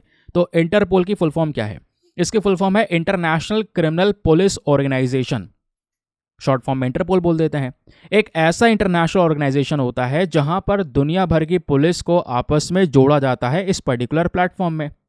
अब जब दुनिया भर की पुलिस जुड़ी है तो मान लो कोई आतंकवादी है, इधर टेररिज्म करके दूसरी जगह भाग गया है, तो यहाँ पर इंटरपोल एक्टिव होगा और उसको कहीं से ही पकड़ा जाएगा। ट्रैफिकिंग हो रही है, दूसरे और क्राइम्स हो रहे हैं, और इधर उधर यहाँ पर देश में अगर वो छिपने की कोशिश कर रहे हैं तो वो देश मिलकर काम करेंगे। ये दुनिया की सबसे बड़ी इंटरनेशनल पुलिस ऑर्गेनाइजेशन है, जिसमें 195 कंट्रीज़ प्रेजेंट है, 195 मेंबर कंट्रीज़ हैं इसकी, ध्यान रखिए। और इस इंटरपोल का जो हेडक्वार्टर है वो लियोन में है, फ्रांस के अंदर। इसकी कुछ ऑफिशियल लैंग्वेजेस हैं, जैसे अरबिक है, इंग्लिश है, फ्रेंच, स्पेनिश है, ये सब इसकी यहाँ पर ऑफिशियल भाषाएं हैं। स्टेटस की बात करेंगे तो ध्यान रखिए, ये कोई पर्टिकुलर ऐसा यूनाइटेड नेशन सिस्टम का यूनिट नहीं है। इंटरपोल जो है ये एक इंडिपेंडेंट ऑर्गेनाइजेशन है, अकेले काम करता है, किसी के सपोर्ट की ज़रूरत नहीं, यूएन के अंडर में नहीं आता, तो ये बात भी ध्यान में रखने की ज़रूरत है ना। उसके अलावा यहाँ पे बोला जा रहा है ये कई सारी जगह पर एक दूसरे की कंट्रीज़ को सपोर्ट करता है। हमारे देश से जो सीबीआई है वो यहाँ पर स्पेशली इंटरपोल को रिप्रेजेंट करती है। गवर्नेंस की अगर हम बात करेंगे तो इंटरपोल में एक जनरल असेंबली होती है, जिसमें एक मतलब जितने भी कंट्रीज़ इसमें प्रेजेंट है उनमें से एक मेंबर्स यहाँ पर इसमें प्रेजेंट होता है ताकि डिसीजन ले सकें। एक डिसीजन लेने के लिए एक मेन बॉडी मानी जाती है जनरल असेंबली। अब मान लो इंटरपोल का जो डे टू डे ऑपरेशन होता है, दिन भर का हर दिन का जो यहाँ पर पूरा काम करने का तरीका होता है, उसको मैनेज किया जाता है एक जनरल सेक्रेटेरिएट के माध्यम से, सेक्रेटरी जनरल के अंडर में। तो वो बात यहाँ पे ध्यान में रखना। अब सेक्रेटरी जनरल वो हैं जिनको यहाँ पर 5 साल के लिए अपॉइंट करता है हमारा जनरल असेंबली। तो दिन भर की कहानी यहाँ पर वो मैनेज करते हैं। प्लस इसी इंटरपोल में एक एग्जीक्यूटिव कमेटी भी होती है, जिसमें 13 मेंबर्स प्रेजेंट होते हैं हमारे दुनिया के अलग अलग रीजन से, है ना। अलग अलग रीजन मतलब कोई अफ्रीका से हो गया, साउथ अमेरिका से हो गया, एशिया से हो गया, साउथ एशिया से हो गया, तो ऐसे अलग अलग रीजन से 13 मेंबर्स इसमें प्रेजेंट होते हैं। और उन 13 मेंबर्स को भी हमारी जनरल असेंबली ही अपॉइंट करती है अपने एनुअल मीटिंग के दौरान। तो ये यहाँ पर इंटरपोल का काम करने का तरीका हो गया, ध्यान रखिए। अब दोस्तों यहाँ पर ध्यान रखिए, इंटरपोल का हर एक देश के अंदर में अपना नेशनल सेंट्रल ब्यूरो होता है। तो जितने भी मेंबर कंट्री हैं उनके पास में एनसीबी है। तो एनसीबी एक सेंट्रल पॉइंट होता है जिसके माध्यम से ये सभी देश इंटरपोल नाम के प्लेटफॉर्म को जोड़ पाते हैं। तो हर एक जो एनसीबी होता है वो पुलिस ऑफिशियल्स ही रन करते हैं, ठीक है। तो ये ध्यान रखिए। अब इंडिया की बात करेंगे तो इंडिया में हमारा सीबीआई होता है, that is central bureau of investigation. मैंने आपको बताया, क्योंकि भारत से कौन सी पुलिस यूनिट है जो इंटरपोल में रिप्रेजेंट करती है, तो वो सीबीआई है ना। तो सीबीआई हमारे देश का एनसीबी है, नेशनल सेंट्रल ब्यूरो, जो कि यहाँ पर भारत को रिप्रेजेंट करती है इंटरपोल में। अब जैसे हम बात कर रहे थे, इंटरपोल ने लास्ट ईयर 100 रेड नोटिस जारी किए। क्या होते हैं रेड नोटिस? तो दोस्तों नोटिस की जब बात आती है तो इंटरपोल में ऐसे दोस्तों 8 प्रकार के नोटिस होते हैं, ध्यान रखिए। एक होता है रेड नोटिस वांटेड पर्सन के लिए, है ना। मान लीजिए जिसका लोकेशन चाहिए, हमें उस पर्सन को अरेस्ट करवाना है, तो बेसिकली उसके लिए होता है। फिर ऐसे यहाँ पर एक होता है green notice. Green notice warnings के लिए होता है और इंटेलिजेंस के लिए होता है ना। तो ग्रीन नोटिस बेसिकली यहाँ पर वार्न के लिए करने के लिए होता है एक व्यक्ति के क्रिमिनल एक्टिविटीज़ के बारे में। अगर वो जो व्यक्ति है वो हो सकता है पब्लिक सेफ्टी के लिए खतरा हो, तो उसके लिए ग्रीन नोटिस जारी किया जाता है। येलो नोटिस मिसिंग पर्सन के लिए दिया जाता है। ऑरेंज नोटिस कोई थ्रेट के लिए दिया जाता है। ब्लू नोटिस यहाँ पर एडिशनल इन्फॉर्मेशन गेन करने के लिए। पर्पल नोटिस मोडस ऑपरेंडी के लिए। ब्लैक नोटिस अनआइडेंटिफाइड जो बॉडीज़ होती हैं उनके लिए। फिर ऐसे Interpol UN secretary council special notice भी होता है, ये भी यहाँ पर इंटरपोल जारी करता है। तो ये इंटरपोल के सभी नोटिस हो गए जिनके बारे में जानकारी आप यहाँ पर देख पाएंगे, ठीक है। चलिए आगे आते हैं अगले आर्टिकल पर। अगला आर्टिकल और भी ज़्यादा काम का है। जीएस पेपर नंबर 2 हेल्थ के पॉइंट ऑफ व्यू से आप इसको लिंक कर पाएंगे। खबर क्या है? इंडिया टुडे का आर्टिकल है, बात हो रही है यूएस के कैलिफोर्निया की। तो कैलिफोर्निया में जो सूखा पड़ा है आज के समय पर, वो बहुत बड़ी प्रॉब्लम क्रिएट कर रहा है। उससे भयंकर बीमारियां फैल रही हैं और अभी के समय पर वैली फीवर फैल रहा है कैलिफोर्निया में। वैली फीवर के केसेस पिछले कुछ सालों में 3 गुना तेज़ी से बढ़ चुके हैं। अगर हम यहाँ पे कंपेयर करेंगे तो 2018-2022 में वापस से केसेस नज़र आ रहे हैं। तो वैली फीवर के कई सारे केसेस नज़र आए, जिसकी वजह से अमेरिका में हलचल हो रही है। जो रिसर्चर्स हैं उनके अंदर में एक चिंता पैदा हो रही है कि यार ऐसा नहीं होना चाहिए। तो सवाल यह है कि सर ये वैली फीवर होता क्या है? एग्जाम में क्वेश्चन बन सकता है और हो सकता है कि आपने ना पढ़ा हो लेकिन सवाल बन जाए। तो वैली फीवर को दोस्तों हम कई बार ये अजीब सा जो नाम है, क्या ऐसे यहाँ पर इसको स्पेल करेंगे, कॉकीडियोडोमाइकोसिस। तो यहाँ पर आप ऐसे प्रोनाउंस कर सकते हैं, माफ़ी चाहूँगा इसके लिए, ख़राब सी प्रोनाउंसिएशन के लिए। चलो एनीवे, जो वैली फीवर है इसको हम इस तरीके से प्रोनाउंस करेंगे। ये एक ऐसा इन्फेक्शन है जो कि एक फंगस की वजह से होता है। फंगस क्या है? वो कॉकीडायोडाइट्स। तो यही वो फंगस आपको देखने को मिलेगा जिससे ये वैली फीवर फैलता है। ठीक है, तो क्वेश्चन बन सकता है किसकी वजह से फैलता है? फंगस की वजह से फैलता है। ये फंगस दोस्तों मिट्टी के अंदर में रहता है और अभी यूएस के अंदर में कई सारी जगह पर, मैक्सिको में, सेंट्रल अमेरिका में, साउथ अमेरिका में सॉइल के अंदर पाया जाता है और आराम से ट्रांसमिट भी हो सकता है। मान लो जो लोग हैं या कोई जानवर है उसको ये वैली फीवर हो सकता है। इसी ऐसे डिस्टर्ब्ड सॉइल वाले रीजन में अगर वो रह रहा है तो ऐसे जगह पे जहाँ पे मिट्टी के अंदर में ये फंगस पाया जाता है, तो ज़्यादातर लोग अगर उस एरिया में ब्रीथ करेंगे तो यहाँ पर हो सकता है प्रॉब्लम हो जाए उनको। कुछ लोगों में बहुत हल्की बहुत प्रॉब्लम होती है, कुछ में यहाँ पर ये डिजीज़ बहुत ही ज़्यादा खतरनाक हो जाती है। हालांकि एक इंसान से दूसरे इंसान में बीमारी नहीं फैलती, तो ये एक अच्छी बात है। इसके सिम्टम्स क्या होते हैं? ज़्यादातर केसेस में जो वैली फीवर है दोस्तों, कोई ऐसे लक्षण तो नहीं बनाता या कोई ऐसे यहाँ पर सिम्टम्स आपको नहीं देखने को मिलेंगे, लेकिन कई बार फेफड़ों से संबंधित दिक्कतें होने लगती हैं। सीरियस इलनेस भी हो जाता है, कई बार निमोनिया होना या लंग्स के अंदर में पस जमा हो जाना, ये एक बड़ी प्रॉब्लम है। सीवर केसेस में बता रहा हूँ मैं आपको, है ना। यहाँ पे हमारे बॉडी के अंदर में लंग्स में सबसे बड़ी प्रॉब्लम्स को ये क्रिएट करता है। फिर उसका ट्रीटमेंट की बात करेंगे तो मान लो अगर कोई हल्का फुल्का केस है वैली फीवर का, तो आराम से यहाँ पे उसको रिजॉल्व किया जा सकता है। लेकिन कोई भयानक केस निकल कर आ चुका है तो वहाँ पे डॉक्टर्स को ये इन्फेक्शन ट्रीट करना पड़ता है एंटी फंगल मेडिकेशंस की वजह से, क्योंकि ये फंगस की वजह से फैल रहा है। तो फंगस को मारने के लिए एंटी फंगल ही इस्तेमाल करना होगा, जैसे बैक्टीरिया को मारने के लिए एंटीबायोटिक्स यूज़ करते हैं।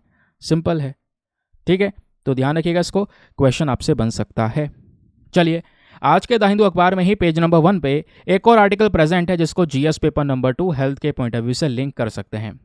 क्या बात हो रही है? एक इंसान जो कि एमपॉक्स यानी मंकी पॉक्स के सिम्टम्स के साथ में पाया गया है भारत में, एक नौजवान पुरुष जो पेशेंट है मंकी पॉक्स का, वो हाल ही में भारत में आता है बाहर कहीं से। उसमें ये मंकी पॉक्स का वायरस का केस नजर आया जो ट्रांसमिट हो सकता है। हमारे लिए एकदम से चिंता पैदा हो गई। फिलहाल के लिए उसको यहाँ पर पकड़ लिया गया है। पकड़ने का मतलब है कि उसको जांच की गई है, केस पाया गया है, तो उसको आइसोलेट कर दिया गया एक पर्टिकुलर हॉस्पिटल में जहाँ पे उसकी कंडीशन स्टेबल बताई जा रही है, लगातार उस पर ध्यान दिया जा रहा है। तो ये रिस्क वाली बात है यार, क्योंकि प्रॉब्लम यह है कि वर्ल्ड हेल्थ ऑर्गेनाइजेशन ने रिसेंटली मंकी पॉक्स को as a public health emergency declare कर दिया कि भाई ये पब्लिक हेल्थ इमरजेंसी है, एक बहुत बड़ी प्रॉब्लम है। अगर हम इसे नहीं सुधारा तो आगे बहुत बड़ी दिक्कत होने वाली है। समझ गए? तो इसको लेकर कई सारे केसेस सामने आ रहे हैं। तो इंडिया से भी केस निकल कर आया, बट फिलहाल मैंने आपको बताया पेशेंट को आइसोलेट कर दिया गया है। क्या है मंकी पॉक्स? मंकी पॉक्स एक वायरल जूनोसिस वायरस आपको देखने को मिल जाएगा जो जानवरों से इंसान में फैल रहा है। ठीक है, इसमें सिम्टम्स कई सारे ऐसे दिखाई पड़ते हैं, हाथ पे छोटे छोटे छाले से हो जाते हैं, दाने से हो जाते हैं, वो हमको देखने को मिल जाएगा, है ना। उसके अलावा गले में सूजन होना और भी कई सारी कॉम्प्लिकेशंस होने लगती हैं इस मंकी पॉक्स वाले केसेस के अंदर में। समझ गए? अब दोस्तों यहाँ पे मंकी पॉक्स को लेकर कुछ और बातें बताई हैं। क्या ये ट्रांसमिट हो सकता है? हाँ, हो सकता है। मान लो किसी को मंकी पॉक्स अगर हो भी गया है तो उसके साथ में कोई नॉर्मल व्यक्ति कांटेक्ट में आता है ना, उस पेशेंट के फ्लूइड के साथ में उसके पसीने वगैरह के कांटेक्ट में आ जाता है, रेस्पिरेटरी ड्रॉपलेट्स के कांटेक्ट में आ जाता है, तो ये मंकी पॉक्स वायरस फैल सकता है उस नॉर्मल इंसान में भी। क्वेश्चन ये है, क्या इसकी कोई वैक्सीन नहीं है? तो वैक्सीन जो हम स्मॉल पॉक्स के लिए इस्तेमाल करते हैं वही दोस्तों यहाँ पे मंकी पॉक्स के अगेंस्ट भी हमको प्रोटेक्शन प्रोवाइड करवाता है। नई वैक्सीन को डेवलप किया गया है, बहुत सारी वैक्सीन को रिसेंटली अप्रूवल दिया है और काफ़ी सारी वैक्सीन अभी के समय पर ट्रायल पर भी हैं जो मंकी पॉक्स वायरस को ठीक कर सकती हैं। तो यह है हमारा एक और इम्पॉर्टेंट न्यूज़ आर्टिकल। चलिए, एक और खबर है दोस्तों, आज के द हिंदू अखबार में पेज नंबर 10 पर यह प्रेजेंट है, जीएस पेपर नंबर 2 पॉलिटी के साथ में इसको लिंक आप कर सकते हैं। क्या बात हो रही है? जो हमारी पार्लियामेंट्री कमिटीज़ हैं इनको सेटअप किया जाएगा सितंबर 20 तक, ऐसा यहाँ पे बोला जा रहा है। 2024 तो चल ही रहा है, ऑब्वियस ही बात है, क्योंकि अभी चीज़ें सेटअप हुई हैं, इलेक्शंस हुए हैं, तो पार्लियामेंट्री सेशंस हमको अभी देखने को मिल रहे हैं। तो आज तो वैसे भी 9 सितंबर है, तो 20 सितंबर तक हमारी पार्लियामेंट्री कमिटीज़ सेटअप कर दी जाएंगी। वो इन्फॉर्मेशन हमारे पास में निकल कर आई है, जिस वजह से ये चर्चाओं में है। अब पार्टीज़ में इन कमिटीज़ में कौन कौन होगा, कौन कौन सी पॉलिटिकल पार्टी से किस किस को लेंगे, क्या करोगे इसे जानकर? एग्जाम में नहीं पूछा जाएगा, ये पूछा कुछ गया तो पार्लियामेंट्री कमिटीज़ के बारे में पूछा जाएगा कि भाई पार्लियामेंट्री कमेटी सेटअप हो रही है 20 सितंबर तक, तो क्या होती हैं पार्लियामेंट्री कमिटीज़? आइए बताता हूँ दोस्तों। पार्लियामेंट्री कमिटीज़ दो प्रकार की होती हैं, एक होती है स्टैंडिंग कमेटी और दूसरी होती है ad hoc committee. Standing committee को सिंपल से शब्दों में बोल सकते हैं परमानेंट कमेटी, और एड हॉक कमेटी हमारी टेम्पररी कमेटी होती है। ये मैंने आपको बिल्कुल रॉ शब्दों में बता दिया, इससे आप ज़्यादा याद रख पाएंगे। होता है कई बार डर जाते हैं, एड हॉक कमेटी है, क्या है एड हॉक कमेटी? भाई टेम्पररी कमेटी है, थोड़े समय के लिए बनाई जाती है किसी स्पेसिफिक पर्पज़ के लिए, वो एड हॉक कमेटी है। तो इसमें हम पहले बात करेंगे स्टैंडिंग कमेटी, यानी जो परमानेंट वाली होती हैं, स्पेशली उनके ऊपर। इन कमिटीज़ को बनाया जाता है पार्लियामेंट के सेशन जब शुरू हो रहे होते हैं, स्पेशली उस दौरान, और जब तक सेशन एंड होता है तब तक ये कमिटीज़ चलती हैं। मतलब परमानेंट नहीं बोलेंगे, फिर भी यहाँ पर कई बार परमानेंट बोल भी दिया जाता है। तो पार्लियामेंट यहाँ पर परमानेंट कमिटीज़ बनाता है कुछ स्पेसिफिक चीज़ों को डील करने के लिए। अब स्टैंडिंग कमेटी में आती है एक estimate committee, public account committee. अभी पढ़ा था ना थोड़ी देर पहले पब्लिक अकाउंट कमेटी के बारे में, जिसमें 22 मेंबर होते हैं, 15 लोकसभा से, 7 राज्यसभा से, 1 साल का टेन्योर होता है, दोनों हाउसेस से इलेक्ट होते हैं। तो वही चीज़ यहाँ पे बताई गई है। ऐसी एस्टीमेट कमेटी हो जिसमें 30 मेंबर्स होते हैं, सारे के सारे लोकसभा से इलेक्ट होते हैं। ऐसी दोस्तों यहाँ पे कमिटी ऑन पब्लिक अंडरटेकिंग्स, ये भी एक स्टैंडिंग कमेटी है, इसमें भी 22 मेंबर्स होते हैं, ध्यान रखिए। फिर उसके बाद कुछ और कमिटीज़ भी हैं, committees to inquire, committees to scrutinise and control, committees related to day business of the houses and housekeeping committees of service committee. ये सब कमिटीज़ कौन सी हैं? ये सब स्टैंडिंग कमिटीज़ हैं, परमानेंट कमिटीज़ हैं, जिनका पर्पज़ अलग अलग है। पर्पज़ साइड में यार लिखा हुआ है, रीड भी कर सकते हैं, ज़्यादा कुछ यहाँ पर होगा क्या, मैं भी वही रीड करके बता दूंगा। अब आते हैं एड हॉक कमेटी के ऊपर में। एड हॉक कमिटीज़ को दोस्तों हम टेम्पररी कमेटी बोलते हैं, जो टेम्पररी बेसिस पे काम करती है। तो एड हॉक कमेटी की भी दो कैटेगरीज है, एक इंक्वायरी कमेटी होती है और एक एडवाइजरी कमेटी होती है, इसको भी थोड़ा ध्यान में रख सकते हैं, ठीक है। तो ये आपकी हो गई स्टैंडिंग कमेटी और एड हॉक कमेटी। ये सब यहाँ पे पार्लियामेंट्री कमिटीज़ होती हैं, ठीक है। ये कमिटीज़ के नाम तो मैंने आपको बता दिए हैं कि वगैरह वगैरह। डिपार्टमेंटल स्टैंडिंग कमेटी भी होती है, ये भी स्टैंडिंग कमेटी है, ठीक है। क्लियर हो गया? चलिए, अब पार्लियामेंट्री कमिटीज़ का काम क्या होता है? ताकि चीज़ों को, गवर्नमेंट प्रोग्राम्स को, सरकार की पॉलिसीज़, उनको रिव्यू करना, उनके ऊपर ध्यान देना, उनको स्क्रूटनाइज करना, एक बार उस पर जांच करना, है ना। उन कमिटीज़ को जो रिपोर्ट है वो पार्लियामेंट में प्रेजेंट की जाती हैं, डिस्कशंस के लिए, डिबेट्स होती हैं, ताकि अच्छे से अच्छा डिसीजन लोगों के लिए लिया जा सके। ये मेन पर्पज़ होता है इन कमिटीज़ का। क्लियर हो गया? मज़ा आ गया? चलिए आगे आते हैं नेक्स्ट आर्टिकल पर। अब दोस्तों शुरुआत हो रही है हमारे एडिटोरियल डिस्कशन की। आज हमारे द हिंदू के भी कुछ इंपॉर्टेंट एडिटोरियल हैं, उसके साथ साथ मैंने डाउन टू अर्थ का एडिटोरियल भी ऐड कर दिया है। तो डाउन टू अर्थ के लिए भी लोग परेशान रहते हैं, सर ये कहाँ से कवर करें, मैगजीन कहाँ से कवर करें। डोंट वरी, इंपॉर्टेंट आर्टिकल आपके सामने मिल जाएगा। एमपॉक्स मंकी पॉक्स वाला केस हमने यहाँ पर डिस्कस कर लिया है। अब बात यहाँ पर ये हो रही है, बहुत ही ज़्यादा इंपॉर्टेंट आर्टिकल, लैंसेट की स्टडी है, डायरेक्टली यूपीएससी क्वेश्चन पूछ चुका है मेंस में। मैं बता रहा हूँ, फिर से बोल रहा हूँ, डायरेक्ट क्वेश्चन आ चुका है 2017 में। अभी वो क्वेश्चन दूंगा, उसको अटेम्प्ट करना, लेकिन उसको अटेम्प्ट तभी कर पाओगे जब आर्टिकल को अच्छे से सुन पाओगे। तो डाउन टू अर्थ का आर्टिकल है, जहाँ पे बताया जा रहा है लैंसेट की स्टडी रिसेंटली पब्लिश हुई, जहाँ पे पता चला दुनिया भर में ज़्यादा से ज़्यादा जो पॉपुलेशन है उनके पास में माइक्रो न्यूट्रिएंट्स की कमी है। अब दोस्तों माइक्रो न्यूट्रिएंट्स क्या होते हैं? हमारे मल्टीविटामिन्स, मिनरल्स, उनकी हम बात कर रहे हैं। लोग यहाँ पर इन सब चीज़ों को कंज्यूम नहीं कर रहे हैं, जैसे कैल्शियम वगैरह है, ये सब माइक्रो न्यूट्रिएंट में आता है। कैल्शियम की बहुत बड़ी कमी है साउथ एशिया में, अफ्रीका में, ईस्ट एशिया में, पैसिफिक में। तो भाई ये चिंता का विषय है, इस पर कुछ करने की ज़रूरत है। क्या कर सकते हैं वो भी आगे मैं आपको बताऊंगा। पहले आइए इस स्टडी को जान लेते हैं अच्छे से। तो न्यूज़ में क्यों है, मैंने आपको बताया, एक स्टडी लैंसेट ग्लोबल हेल्थ ने पब्लिश की है, उसमें हाईलाइट किया गया है कि दुनिया भर में माइक्रो न्यूट्रिएंट्स की कमी है। दोस्तों होता यह है कि आज भी अगर आप खाना खा रहे होंगे तो मैक्सिमम लोग, आज भी भारत में दोस्तों यहाँ पर बहुत सारे प्रतिशत में ऐसे लोग हैं, कई रिपोर्ट बोलती हैं 80% ऐसे लोग हैं जिनमें प्रोटीन की कमी होती है। अब फिर भी यहाँ पे यार जो प्रोटीन होता है, कार्बोहाइड्रेट होता है, फैट्स होता है। अब जैसे प्रोटीन वगैरह होता है, ये हमें कई सारी चीज़ों में मिल जाता है, दाल में मिल जाता है, हाँ कम होता है मैं कह रहा हूँ, लेकिन मिल जाता है। कार्ब्स आपको चावल, रोटी, इनसे मिल जाता है। ऐसी फैट्स आपको मिल जाते हैं, घी, बटर, इन सब चीज़ों से। अब होता यहाँ पर यह है कि हम मैक्रो न्यूट्रिएंट्स के ऊपर तो स्पेशल फोकस कर लेते हैं, रोटी, चावल, दाल ये सब खाते हैं, तो ये तो हमारे मैक्रो न्यूट्रिएंट्स कहलाते हैं ना। प्रोटीन, कार्ब्स, फैट्स ये सब में हैं, ठीक है, मिल जाता है। बात आती है माइक्रो न्यूट्रिएंट्स की। माइक्रो न्यूट्रिएंट्स मतलब multi vitamin, vitamin E, calcium, iron, riboflavin, vitamin B2, vitamin B9, इन सब की बहुत ज़्यादा कमियां हैं हमारे बॉडीज़ के अंदर में। हम इनका ध्यान नहीं देते हैं, केवल मैक्रो न्यूट्रिएंट्स को कंज्यूम कर लेते हैं, माइक्रो न्यूट्रिएंट्स पे कोई ध्यान नहीं दिया जाता। समझ गए? तो वही यहाँ पर स्टडी बोल रही है कि भाई बहुत सारी चीज़ों की कमी है, आयोडीन की कमी है, विटामिन ई की कमी है। तो इसके लिए बहुत कुछ करने की ज़रूरत है, और क्या करेंगे आगे बताऊंगा। पहले सवाल यह है, अगर आपसे पूछा जाए कि माइक्रोन्यूट्रिएंट्स क्या हैं, बताइए। देखिए, माइक्रोन्यूट्रिएंट में आपके विटामिन और मिनरल आते हैं। इस example iron, vitamin A, iodine, ये सब ये बहुत ज़रूरी होते हैं हमारे बॉडी के लिए, एंजाइम्स को प्रोड्यूस करने में, हार्मोन्स के लिए, हमारे डेवलपमेंट के लिए, हमारी ग्रोथ के लिए बहुत बहुत बहुत ज़रूरी होते हैं। तो क्वेश्चन यह है कि मान लो अगर नहीं ले पाए, हमारे बॉडी में विटामिन की कमी है, मिनरल की कमी है, तो इसका इम्पैक्ट पड़ेगा क्या? देखो दोस्तों, जब भी बॉडी में माइक्रोन्यूट्रिएंट डेफिशिएंसी होगी तो इससे कंडीशंस बहुत बदतर हो जाएंगी। आपके बॉडी में आयरन की कमी है तो भाई ब्लड नहीं होगा, ब्लड की कमी हो जाएगी, सीरियस हेल्थ इश्यूज शुरू हो जाएंगे, स्पेशली बच्चों में या प्रेग्नेंट वीमेन में। एनीमिया जैसी प्रॉब्लम ऑलरेडी हम देख रहे होते हैं। फिर दूसरा है जनरल हेल्थ हो गया। अब माइक्रोन्यूट्रिएंट की कमी की वजह से क्या होता है, एनर्जी लेवल कम हो जाएंगे, मेंटल क्लैरिटी नहीं आएगी, आपकी ओवरऑल काम करने की कैपेसिटी कम हो जाएगी।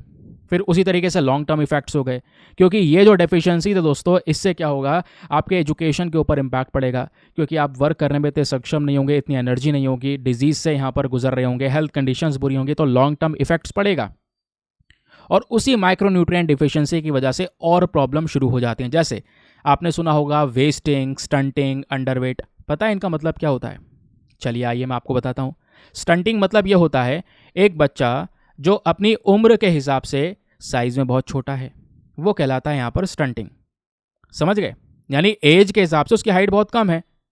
और वो कम कैसे है? क्योंकि उसको प्रॉपर खाना नहीं मिल पाया, कैलोरी इनटेक नहीं हो पाया, अच्छा फूड नहीं मिल पाया, न्यूट्रिशियस पोषण नहीं मिल पाया, इस वजह से स्टंटिंग हो गया। अब ऐसा होता है वेस्टिंग।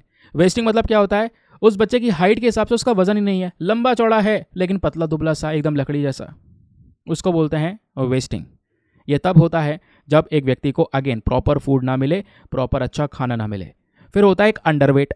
अंडरवेट उम्र के हिसाब से वजन बहुत कम है, उम्र के हिसाब से अगेन बहुत ही ज़्यादा पतला सा आपको नजर आएगा। ये भी कब होता है? जब प्रॉपर फूड ना मिले। फिर यहीं पर एक केस आता है मोटापे का भी, जो ओवरवेट हो जाता है, उसको बोलते हैं ओबेसिटी। आगे बताऊंगा इसके बारे में भी। तो दोस्तों अब क्या है, इस माइक्रोन्यूट्रिएंट रिलेटेड मालन्यूट्रिशंस आपको भी देखने को मिल जाएंगे। अभी हमने माइक्रोन्यूट्रिएंट की वजह से इम्पैक्ट क्या पड़ेगा अगर वो कम होगा, तो मैंने आपको ये बता दिया। बाकी और क्या बुरा हो सकता है, इसमें क्या क्या दिक्कतें आ रही हैं। विटामिन ए जो है ना, ये बहुत ज़रूरी होता है हमारे आँखों के लिए, इम्यूनिटी के लिए, या दूसरे हेल्थ इशू के लिए। इसकी कमी है आजकल दुनिया में बहुत सारे लोगों में। फिर आयरन की डेफिशिएंसी, आयरन की कमी की वजह से बॉडी में ब्लड नहीं हो पाता, एनीमिया हो जाता है। तो अब ब्लड नहीं है, क्योंकि ब्लड का मेन काम क्या है, ऑक्सीजन को पूरे बॉडी में ले जाना, ट्रांसपोर्ट करना। तो भाई ब्लड नहीं होगा तो ऑक्सीजन कैसे ट्रांसपोर्ट होगा? थकान होने लगेगी, शरीर में कमजोरी आ जाएगी। तो इसकी वजह से ये होता है। आयोडीन डेफिशिएंसी हो गया। अब आयोडीन, नमक में आयोडीन होता है, अगर वो कम है तो यहाँ पे गॉइटर वगैरह जैसी प्रॉब्लम्स हो जाती हैं, थायराइड जैसे इश्यूज़ यहाँ पर देखने लगते हैं, ग्रोथ और प्रॉपर दिमाग का विकास नहीं हो पाता। फिर बात आती है ओबेसिटी की, मोटापा। जब हम बहुत ज़्यादा कैलोरीज को कंज्यूम कर लेते हैं, है ना, तो उससे मोटापा होने लगता है। एक्सेस बॉडी फैट जमा हो जाता है, तो उससे हेल्थ रिस्क बढ़ सकता है। जब एक्सेस बॉडी फैट हो जाएगा जंक खा खा के, तो उससे कार्डियोवास्कुलर डिजीज हो सकती हैं, क्योंकि उस ट्रांस फैट की वजह से आपका जो ब्लड वाली पाइप्स हैं वो जाम हो चुकी हैं या कम हो चुकी हैं, जगह कम हो चुकी हैं। कार्डियोवास्कुलर डिजीज़ या डायबिटीज़ जैसी प्रॉब्लम्स हो सकती हैं, नॉन कम्युनिकेबल डिजीज़ फैल सकती हैं, ब्लड प्रेशर की प्रॉब्लम, ये सब हो सकता है। अनहेल्दी डाइट की वजह से हार्ट अटैक, स्ट्रोक जैसी प्रॉब्लम्स हो सकती हैं। तो ये यहाँ पर इम्पैक्ट पड़ सकता है। अब यहीं पर आप देख पाएंगे जो वर्ल्ड हेल्थ ऑर्गेनाइजेशन है ना, इसका एक बहुत इंपॉर्टेंट रोल है इस माइक्रोन्यूट्रिएंट डेफिशिएंसी को कम करने में। कई सारे प्रोग्राम इन्होंने शुरू किए हैं ताकि ऐसी स्थिति को थोड़ा सा काउंटर किया जा सके। इसके लिए ambition and action in nutrition, World Health Organization ने दूसरे कंट्रीज के साथ मिलकर काम किया है ताकि माइक्रोन्यूट्रिएंट डेफिशिएंसी को काउंटर किया जा सके अलग अलग प्रोग्राम्स के माध्यम से। इसमें iron and folic acid supplementation शुरू किया कि भाई यहाँ पर अगर कोई ऐसी पॉपुलेशन है, स्पेशली प्रेग्नेंट महिलाएं हैं, तो वो कई सारी प्रॉब्लम से गुजर रही होती हैं, बॉडी में आयरन की कमी होती है, तो उनके खाने में आयरन को मिला दिया जाए या फॉलिक एसिड का सप्लीमेंटेशन दे दिया जाए, जिससे यहाँ पर उनको कोई हेल्थ इशू होगा नहीं। ये बात यहाँ पर बोली जा रही है। उसके अलावा विटामिन ए का सप्लीमेंट ऐड कर दिया जाए बच्चों के लिए, जिससे उनका आँखों की रोशनी या इम्यून सिस्टम अच्छी तरीके से काम करे। सॉल्ट को ऐड कर दिया जाए, जो हमारा गेहूँ होता है उसके अंदर में हम थोड़े आयरन मिला सकते हैं, फॉलिक एसिड मिला सकते हैं, उसमें फोर्टिफिकेशन कर दिया जाए। फोर्टिफिकेशन मतलब उसी गेहूं चावल में वो चीज़ें मिला देना अलग से। तो अगर उसको मिक्स कर देंगे, मिला देंगे, तो इससे एनीमिया जैसी प्रॉब्लम से लड़ा जा सकता है है ना। तो ये कदम उठाए गए WHO के माध्यम से। लेकिन फिर भी अगर हम दुनिया भर की खबरों को छोड़े, क्योंकि हमने दुनिया का स्टेटस कवर किया, तो उसके अलावा भारत की स्पेशली बात करें तो इंडिया में माल न्यूट्रिशन की क्या स्थिति है, ज़रा ये जानिए दोस्तों। इंडिया में भी अंडर नरिशमेंट बहुत ज़्यादा है, यानी कुपोषण, अच्छा पोषण नहीं मिल पा रहा है सही से। तो एक सोफी की रिपोर्ट है, state of food security and nutrition in the world. उनकी रिपोर्ट रिलीज होती है 2024 में, और रिपोर्ट ये बोलती है कि इंडिया में 194.6 मिलियन के आसपास अंडर नॉरिश्ड पीपल आपको नजर आएंगे, जो कि यहाँ पर पूरे दुनिया में अगर आप देख पाएंगे तो सबसे ज़्यादा इंडिया के ही हैं। तो इंडिया सबसे नंबर 1 पर है अंडर नॉरिश्ड के मामले में। फिर बच्चों में कुपोषण आपको देखने को मिल जाएगा। तो दुनिया भर की जो यहाँ पर पॉपुलेशन है मेलनोरिश चिल्ड्रन की, उसकी 1/3 आबादी बच्चों की इंडिया से आती है, जिसमें हमारे यहाँ पर जो बच्चे हैं 36% बच्चे स्टंटेड हैं, 19% वेस्टिंग से गुजर रहे हैं, 32% अंडर वेट हैं, ओवर वेट हैं 3% के आसपास। अब ये टर्म्स क्या होती हैं वो आपको बता चुका हूँ। ग्लोबल हंगर इंडेक्स में भारत को रैंकिंग इतनी ज़्यादा बुरी दे दी है, उन्होंने दिखा दिया कि भारत भुखमरी के साथ में यहाँ पर गुजर रहा है ना। फिर नेशनल फैमिली हेल्थ सर्वे ये बता रहा है कि चाहे वो मेन हो, चाहे वो वेमेन हो, चाहे वो बच्ची हो, चाहे वो लड़का हो, जिनकी उम्र यहाँ पर अलग अलग है, ये सब कहीं ना कहीं किसी न किसी प्रकार की कुपोषण से गुजर रहे हैं। अब भारत के अंदर में कौन कौन से रीजन्स हैं, कौन कौन से स्टेट्स हैं जहाँ पर ये प्रॉब्लम सबसे ज़्यादा हैं, तो बिहार, गुजरात, मध्य प्रदेश, आंध्र प्रदेश और झारखंड, यहाँ पर माल न्यूट्रिशन यानी कुपोषण का जो स्तर है वो ज़्यादा है। उसके अलावा मिजोरम, सिक्किम, मणिपुर की हम बात करेंगे तो ये फिर भी बाकी सारे दूसरे इंडियन स्टेट से ज़्यादा बेटर हैं, वो यहाँ पर एक्सप्लेन किया गया है। अब सवाल ये भी आता है कि सर बड़ी देर से हम माल न्यूट्रिशन की बात कर रहे हैं, कुपोषण की बात कर रहे हैं, तो इंडिया में कुपोषण की क्या स्थिति है वो डिस्कस कर रहे हैं, और भारत में हम ये देख पा रहे हैं भारत एक ऐसा देश है जहाँ पर दुनिया में सबसे ज़्यादा माल न्यूट्रिशन के केसेस हैं। तो इसका इम्पैक्ट क्या होता है, इसका परिणाम क्या होगा दोस्तों? माल न्यूट्रिशन के परिणाम बहुत सारे हो सकते हैं। जैसे पहली चीज़, हेल्थ के ऊपर में आपकी ग्रोथ प्रॉपर नहीं हो पाएगी। अगर बच्चा शुरू से ही भुखमरी से गुजर रहा है तो उससे उसकी क्या ग्रोथ हो पाएगी? नहीं हो पाएगी। ना ही उसका यहाँ पर शारीरिक विकास होगा, ना ही उसका मानसिक विकास होगा, ना ही कॉग्निटिव डेवलपमेंट, ना ही फिजिकल डेवलपमेंट। इम्यूनिटी बहुत कमज़ोर रह जाएगी, तो आराम से छोटी मोटी बीमारी का शिकार वो बनता रहेगा बार बार। न्यूट्रिएंट डिफिशियंसी हो जाएगी, बॉडी में न्यूट्रिएंट्स की कमी है, आयरन, विटामिन ए, जिंक, आंखें कमज़ोर हैं, आपका इम्यूनिटी सिस्टम कमज़ोर है, प्रॉपर बॉडी में ब्लड नहीं है, शरीर सूख सा गया है, एनर्जी नहीं है, ब्रेन डेवलपमेंट नहीं है, ऐसी प्रॉब्लम्स आने लगती हैं। हेल्थ के ऊपर में ये भयानक इम्पैक्ट पड़ता है माल न्यूट्रिशन की वजह से। फिर दूसरा इम्पैक्ट आता है एजुकेशनल इम्पैक्ट, क्योंकि अब दिमागी विकास नहीं हो पाया प्रॉपर, उतना सोच विचार की शक्ति नहीं है, तो पुअर न्यूट्रिशन की वजह से बच्चे शुरू में ही यहाँ पर कॉग्निटिव डिलीज हो जाते हैं, चीज़ों को याद नहीं रख पाते, लर्निंग कैपेबिलिटीज़ कमज़ोर हो जाती हैं और एकेडमिक्स परफॉर्मेंस उनका डाउन हो जाएगा। अच्छा परफॉर्मेंस एग्जाम्स में या स्कूल्स में नहीं दे पाएंगे, जिसकी वजह से ड्रॉप आउट रेट जो है वो ज़्यादा हो जाता है। बच्चे जो माल न्यूट्रिशन के साथ में हैं, रेगुलर अटेंडेंस में डिफ़िकल्टीज़ हो रही है, अच्छे से फोकस नहीं कर पा रहे हैं, तो उनके एजुकेशन पे एक बड़ा इम्पैक्ट पड़ता है। और एजुकेशन नहीं दोस्तों, इकोनॉमिकल कॉन्सिक्वेंसेस भी आपको यहाँ पर नज़र आएंगे। कहने का मतलब है उस बच्चे की जो प्रोडक्टिविटी है वो भी यहाँ पर बहुत ज़्यादा बेकार हो जाती है। अब शरीर कमज़ोर है तो पढ़ने की वजह यहाँ पर उसके हेल्थ केयर के ऊपर में ज़्यादातर खर्चे हो रहे हैं। फिर उसके अलावा मैटरनल और इन्फेंट हेल्थ, इसके ऊपर भी असर पड़ता है। जो स्पेशली जो प्रेग्नेंट वेमेन है, अगर उनकी हेल्थ अच्छी नहीं होगी, तो अगर उस प्रेग्नेंट वेमेन को एनीमिया होगा, ब्लड की कमी होगी, तो वही प्रॉब्लम बच्चे में भी ट्रांसफ़र होगी जब बच्चा पैदा होगा, तो वो भी इसी प्रकार की समस्याओं से गुजरेगा। फिर इसी प्रकार से लॉन्ग टर्म हेल्थ चैलेंजेस भी होते हैं।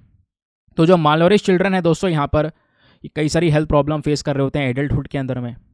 जब वो बड़े हो जाते हैं तो और दिक्कतें बढ़ जाती हैं, तब न्यूट्रिशन की रिक्वायरमेंट और ज़्यादा है, बॉडी को लेकर न्यूट्रिशन मिल नहीं रहा है, शुरू से ही नहीं मिला है, समझ गए। ऐसे यहाँ पर फिर सोसाइटी में भेदभाव होने लगता है उन लोगों के साथ में। फिर सोसाइटी में इतना ज़्यादा डिस्क्रिमिनेशन होता है कि उस व्यक्ति की quality of life, mental health, उस सभी चीज़ों के ऊपर में भयानक इम्पैक्ट पड़ना शुरू हो जाता है। नाउ अब एट द लास्ट क्वेश्चन यह है कि सर सिचुएशन काफ़ी ज़्यादा इमोशनल है, गंभीर है, तो हमें क्या करना चाहिए? कैसे हम यहाँ पर इस न्यूट्रिएंट डेफिशिएंसी से लड़ सकते हैं, इसको एड्रेस कर सकते हैं? तो पहली चीज़, हमें फूड फोर्टिफिकेशन करना होगा, यानी कि जो vitamins, minerals, iron, iodine, zinc, vitamin A, D, ये जैसी चीज़ें हैं ना, इन सब चीज़ों को मिला दो ऐसे खानों के अंदर जो सबसे ज़्यादा लोग कंज्यूम कर रहे हैं। चावल, गेहूँ, ऑयल, मिल्क, सॉल्ट, इसमें मिला दिया जाए अलग से। सरकार राशन प्रोवाइड करवा रही है, चावल में आप अलग से मिक्स कर दें, जिसको बोलते हैं फोर्टिफिकेशन। इसका अपने आप में एक प्रोसेस होता है तो आप उसमें ही आयोडीन, विटामिन जैसी चीज़ें ऐड कर दोगे, तो जब वो लोग कंज्यूम करेंगे तो उनके बॉडी में ये न्यूट्रिशन पहुंच रहा होगा। तो पहला तो कदम ये उठाया जा सकता है। दूसरा, जो आपने प्रोग्राम लगा रखे हैं, इंटीग्रेटेड चाइल्ड डेवलपमेंट सर्विसेज है, उसको मजबूत कर दो। लगातार आपको यहाँ पर जो हमारे आंगनवाड़ी वर्कर्स हैं उनको ट्रेनिंग प्रोवाइड करवानी होगी, उनके स्किल्स को इम्प्रूव करना होगा ताकि वो अच्छे से बच्चे की ग्रोथ को मॉनिटर कर सकें, एक अच्छा न्यूट्रिशनल एजुकेशन दे सकें, कम्युनिटी सपोर्ट प्रोवाइड करवाना होगा। और वैसे ही स्पेशल न्यूट्रिशन प्रोग्राम्स जो होते हैं वो इंश्योर करना होगा, जहाँ पे प्रॉपर न्यूट्रिशनल सप्लीमेंट्स प्रोवाइड करवाने होंगे, जिसमें कैलोरीज, प्रोटीन, इन सब चीज़ों का यहाँ पर ध्यान रखना होगा। तो ये हम कर सकते हैं। फिर इतना ही नहीं, जो जगह जगह पर क्रैशेस होते हैं बच्चों की केयर के लिए, वो यहाँ पे प्रोवाइड करवाने होंगे, जहाँ पे माइग्रेंट वर्कर्स की संख्या बढ़ा दी जाए, है ना। माइग्रेंट वर्कर्स हो गए, लो इनकम फैमिलीज़ हो गई, है ना। ऐसे एरियाज़ के अंदर में यहाँ पर क्या हो सकता है, ये बच्चों के सपोर्ट के लिए क्रैशेस लाने होंगे। Wheat based supplementary nutrition programme शुरू करना होगा। यूनिसेफ असिस्टेंस, यानी यूनिसेफ जो बॉडी है दोस्तों, उससे सपोर्ट ले सकते हैं हम लोग हेल्थ, न्यूट्रिशन, एजुकेशन के मामले में। तो ये सब कुछ चीज़ें करके सुधार किया जा सकता है, बट क्वेश्चन है, सुधार करने की शुरुआत तो करनी होगी ना। तो इन प्रोग्राम्स को मजबूत किया जाए और एक स्टेप उठाया जाए। अब देखिए, अगर आपने सभी चीज़ों को बहुत ज़्यादा अच्छे से सुन लिया है और अगर आपको याद है, तो आपके सामने यहाँ पर एक प्रैक्टिस क्वेश्चन है, मेंस का क्वेश्चन है, इसको अटेम्प्ट कीजिएगा क्योंकि बहुत ही ज़्यादा रेलिवेंट है ये। तो ये क्वेश्चन यूपीएससी ने 2017 में पूछा था। अगर आप इसका उत्तर लिख रहे होंगे, मतलब कि प्रीवियस ईयर क्वेश्चन अटेम्प्ट कर रहे होंगे। सवाल क्या है? सवाल है, हंगर और पॉवर्टी, जो भुखमरी और गरीबी है, ये आज भी सबसे बड़ी चुनौती है भारत में एक अच्छे गवर्नेंस के लिए।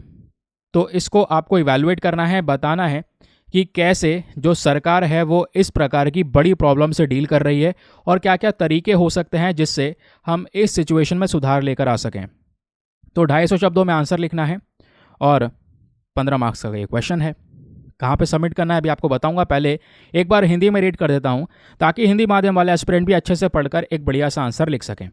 तो क्वेश्चन है, भूख और गरीबी आज भी भारत में सुशासन के लिए सबसे बड़ी चुनौतियां हैं। मूल्यांकन करें कि इन विशाल समस्याओं से निपटने में सरकारों ने कितनी प्रगति की है। सुधार के उपाय सुझाइए। 250 शब्दों में उत्तर लिखिए। लिखने के बाद में कहाँ पे सबमिट करना है? टेलीग्राम पर जाना, वहाँ पे जाके सर्च बॉक्स में लिखना दीपक यादव एजुकेशन मेंस ग्रुप। जैसे ही आप फुल फॉर्म लिखोगे मेरा टेलीग्राम चैनल मिलेगा जहाँ पे ऑलरेडी 78,000 से ज़्यादा लोग जुड़ चुके हैं।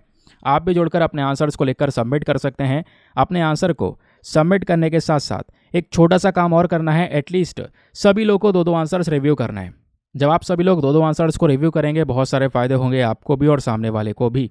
आपको कुछ इंपॉर्टेंट पॉइंट्स मिलेंगे जो आप अपने नोट्स में इंक्लूड कर सकते हैं। सामने वाले के आंसर में अगर कोई मिस्टेक होती है तो आप उनको बता सकते हैं कि यहाँ पर इंप्रूवमेंट की आवश्यकता है।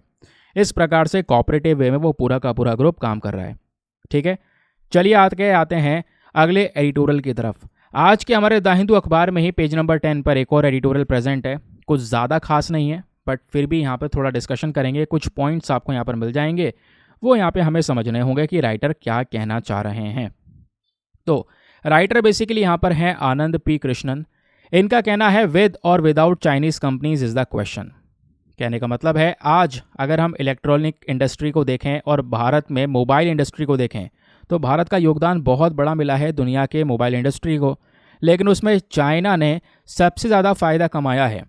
तो हमें क्या करना चाहिए कि हमें चाइना के इस पर्टिकुलर इनिशिएटिव को थोड़ा सा टैकल करें, हमें एक बैलेंस बना के रखना होगा, ये राइटर का कहना है। राइटर ये बोलते हैं कि अभी 2024 में इलेक्शंस हुए, प्रधानमंत्री नरेंद्र मोदी जी का एक बहुत बड़ा कॉन्फिडेंस है कि वो अपना जो इंटेंशन है कि दुनिया भर में हम भारत को एक ग्लोबल मैन्युफैक्चरिंग हब बनाएंगे, उसको ट्रांसफॉर्म करेंगे। ये इंटेंशन, ये कॉन्फिडेंस बहुत मजबूत है। इसी को देखते हुए पहले भी जो मेक इन इंडिया प्रोजेक्ट है 2014 में ये लॉन्च किया। फिर प्रोडक्शन लिंक्ड इंसेंटिव स्कीम आ गई जहाँ पे प्रोडक्शन को बढ़ाने के लिए स्कीम्स लॉन्च की गई। फिर बीजेपी अगर हम बात करेंगे तो बीजेपी ने अपने मैनिफेस्टो में कई सारे पेजेस बनाए थे, कई सारे पेजेस डेडिकेट किए थे इलेक्शन से पहले, जहाँ पे मैन्युफैक्चरिंग के ऊपर एक स्पेशल फोकस किया। तो बजट 2024-25 को भी अगर आप देख पाएंगे तो यहाँ पर जो हमारी पीएलआई स्कीम है उसके लिए बहुत हज़ारों पैसा, यानी कि 6,125 करोड़ रुपए अनाउंस करे गए। तो बहुत सारा पैसा फोकस कर रहे हैं हम लोग, गवर्नमेंट फोकस कर रही है। बिल्कुल, अगर हम देखें जिस तरीके से एफर्ट्स लगाए जा रहे हैं, फोकस हो रहा है यहाँ पर मैन्युफैक्चरिंग को बढ़ावा देने में। लेकिन मैन्युफैक्चरिंग के बढ़ावा देने में फोकस करने के साथ साथ हमें चाइना का प्रेजेंस कहाँ कहाँ पर है उसका भी ध्यान रखना होगा, ये राइटर का कहना है। क्योंकि राइटर का कहना यह है कि अभी के समय पर जो मेक इन इंडिया प्रोजेक्ट वगैरह जैसी चीज़ें जो हैं हमारे इलेक्ट्रॉनिक इंडस्ट्री के अंदर में, इनका सबसे बड़ा फ़ायदा चाइना की स्मार्टफोन कंपनीज उठा रही हैं। चाइना की स्मार्टफोन कंपनीज का जो ऑपरेशन है भारत में ही लंबे समय से चल रहा है और अभी वो मार्केट में एक डोमिनेंट प्लेयर भी बन चुकी हैं। एक डेटा है international data corporation world wide का, उसमें ये बोला गया है कि अगर 5 बेस्ट सेल फोन जो होते हैं हमारे, वो अगर सेलिंग कंपनीज हैं, बेस्ट कंपनीज, उनमें से जो 4 कंपनीज हैं दोस्तों, वो चाइनीज़ कंपनीज थी 2023 में। तो चाइना ने बड़ा मार्केट कैप्चर किया है भारत में मोबाइल फ़ोन्स का। आज बड़ी बड़ी ब्रांड्स यहाँ पे सारी की चाइनीज़ ब्रांड हैं। एक जैसे फ़ोन हैं, कंपनीज़ के नाम अलग अलग हैं, बट वो चाइना से ओरिजिनेटेड हैं और आज इंडियंस उनको कंज्यूम भी कर रहे हैं। तो इंडियन कंज्यूमर सबसे बड़े यूज़र हैं स्मार्टफोन्स के, स्पेशली एंड्रॉयड सिस्टम के। ये मार्केट बहुत बड़ा हो चुका है इंडिया में और आज के समय पर इन कंपनीज़ का जो सबसे बड़ा एडवांटेज है वो चाइनीज़ ब्रांड्स ले जा रही हैं, क्योंकि चाइनीज़ ब्रांड्स ही यहाँ पर इस प्रकार के मोबाइल फ़ोन्स को या इनके टेक्नोलॉजीज़ को डेवलप कर रही हैं। मोबाइल फ़ोन्स के मामले में दोस्तों अभी भी भारत की खुद की ब्रांड जैसे लावा वगैरह है वही देखने को मिलेगा। लावा के अग्नि वगैरह फ़ोन हैं, उनको भी ज़्यादा सपोर्ट नहीं मिला है अपने प्रोसेसर्स की वजह से या अपने प्रॉपर नए अपग्रेडेशन ना होने की वजह से। तो वही बोला जा रहा है कि अगर हम सेल फोन्स की बात करेंगे तो बड़ा मार्केट है, चाइना फ़ायदा उठा रहा है, हमें यहाँ पर सोचना होगा, हमें यहाँ पे कुछ ना कुछ करना होगा। हम बात करते हैं वोकल फॉर लोकल की। हमने 2020 में जो गलवान वैली का इंसिडेंट हुआ उसके बाद में देखा कि चाइना बहुत बुरी हरकतें कर रहा है इंडिया के साथ में, भारत की टेरिटरी में घुसने की कोशिश कर रहा है। वोकल फॉर लोकल को प्रमोट किया गया, उसके साथ साथ चाइना के जो प्रोडक्ट्स हैं उनको बायकॉट भी किया गया। आज भी कई सारे लोग हैं जो दूसरे कंपनीज़ को, सैमसंग जैसी कंपनी को अपना रहे हैं, बट फिर भी चाइना की बहुत सारी ब्रांड्स जो हैं आज के समय पर इंडिया में ट्रेंड पर हैं, जिनके मोबाइल फ़ोन्स सबसे ज़्यादा बिक रहे हैं आज भी। तो हमें यहाँ पर सोचना होगा और ख़ुद का इस तरीके से एक ब्रांड डेवलप करना होगा। भारत के पास में अभी के समय पर ब्रांड्स की कमी है तो पहचान नहीं है। पहचान इसलिए नहीं है क्योंकि उसमें मेजर अपग्रेड्स नहीं है जैसे दूसरे मोबाइल फ़ोन में, जो सस्ते भी हैं और मेजर अपग्रेडेशन के साथ में आ रहे हैं।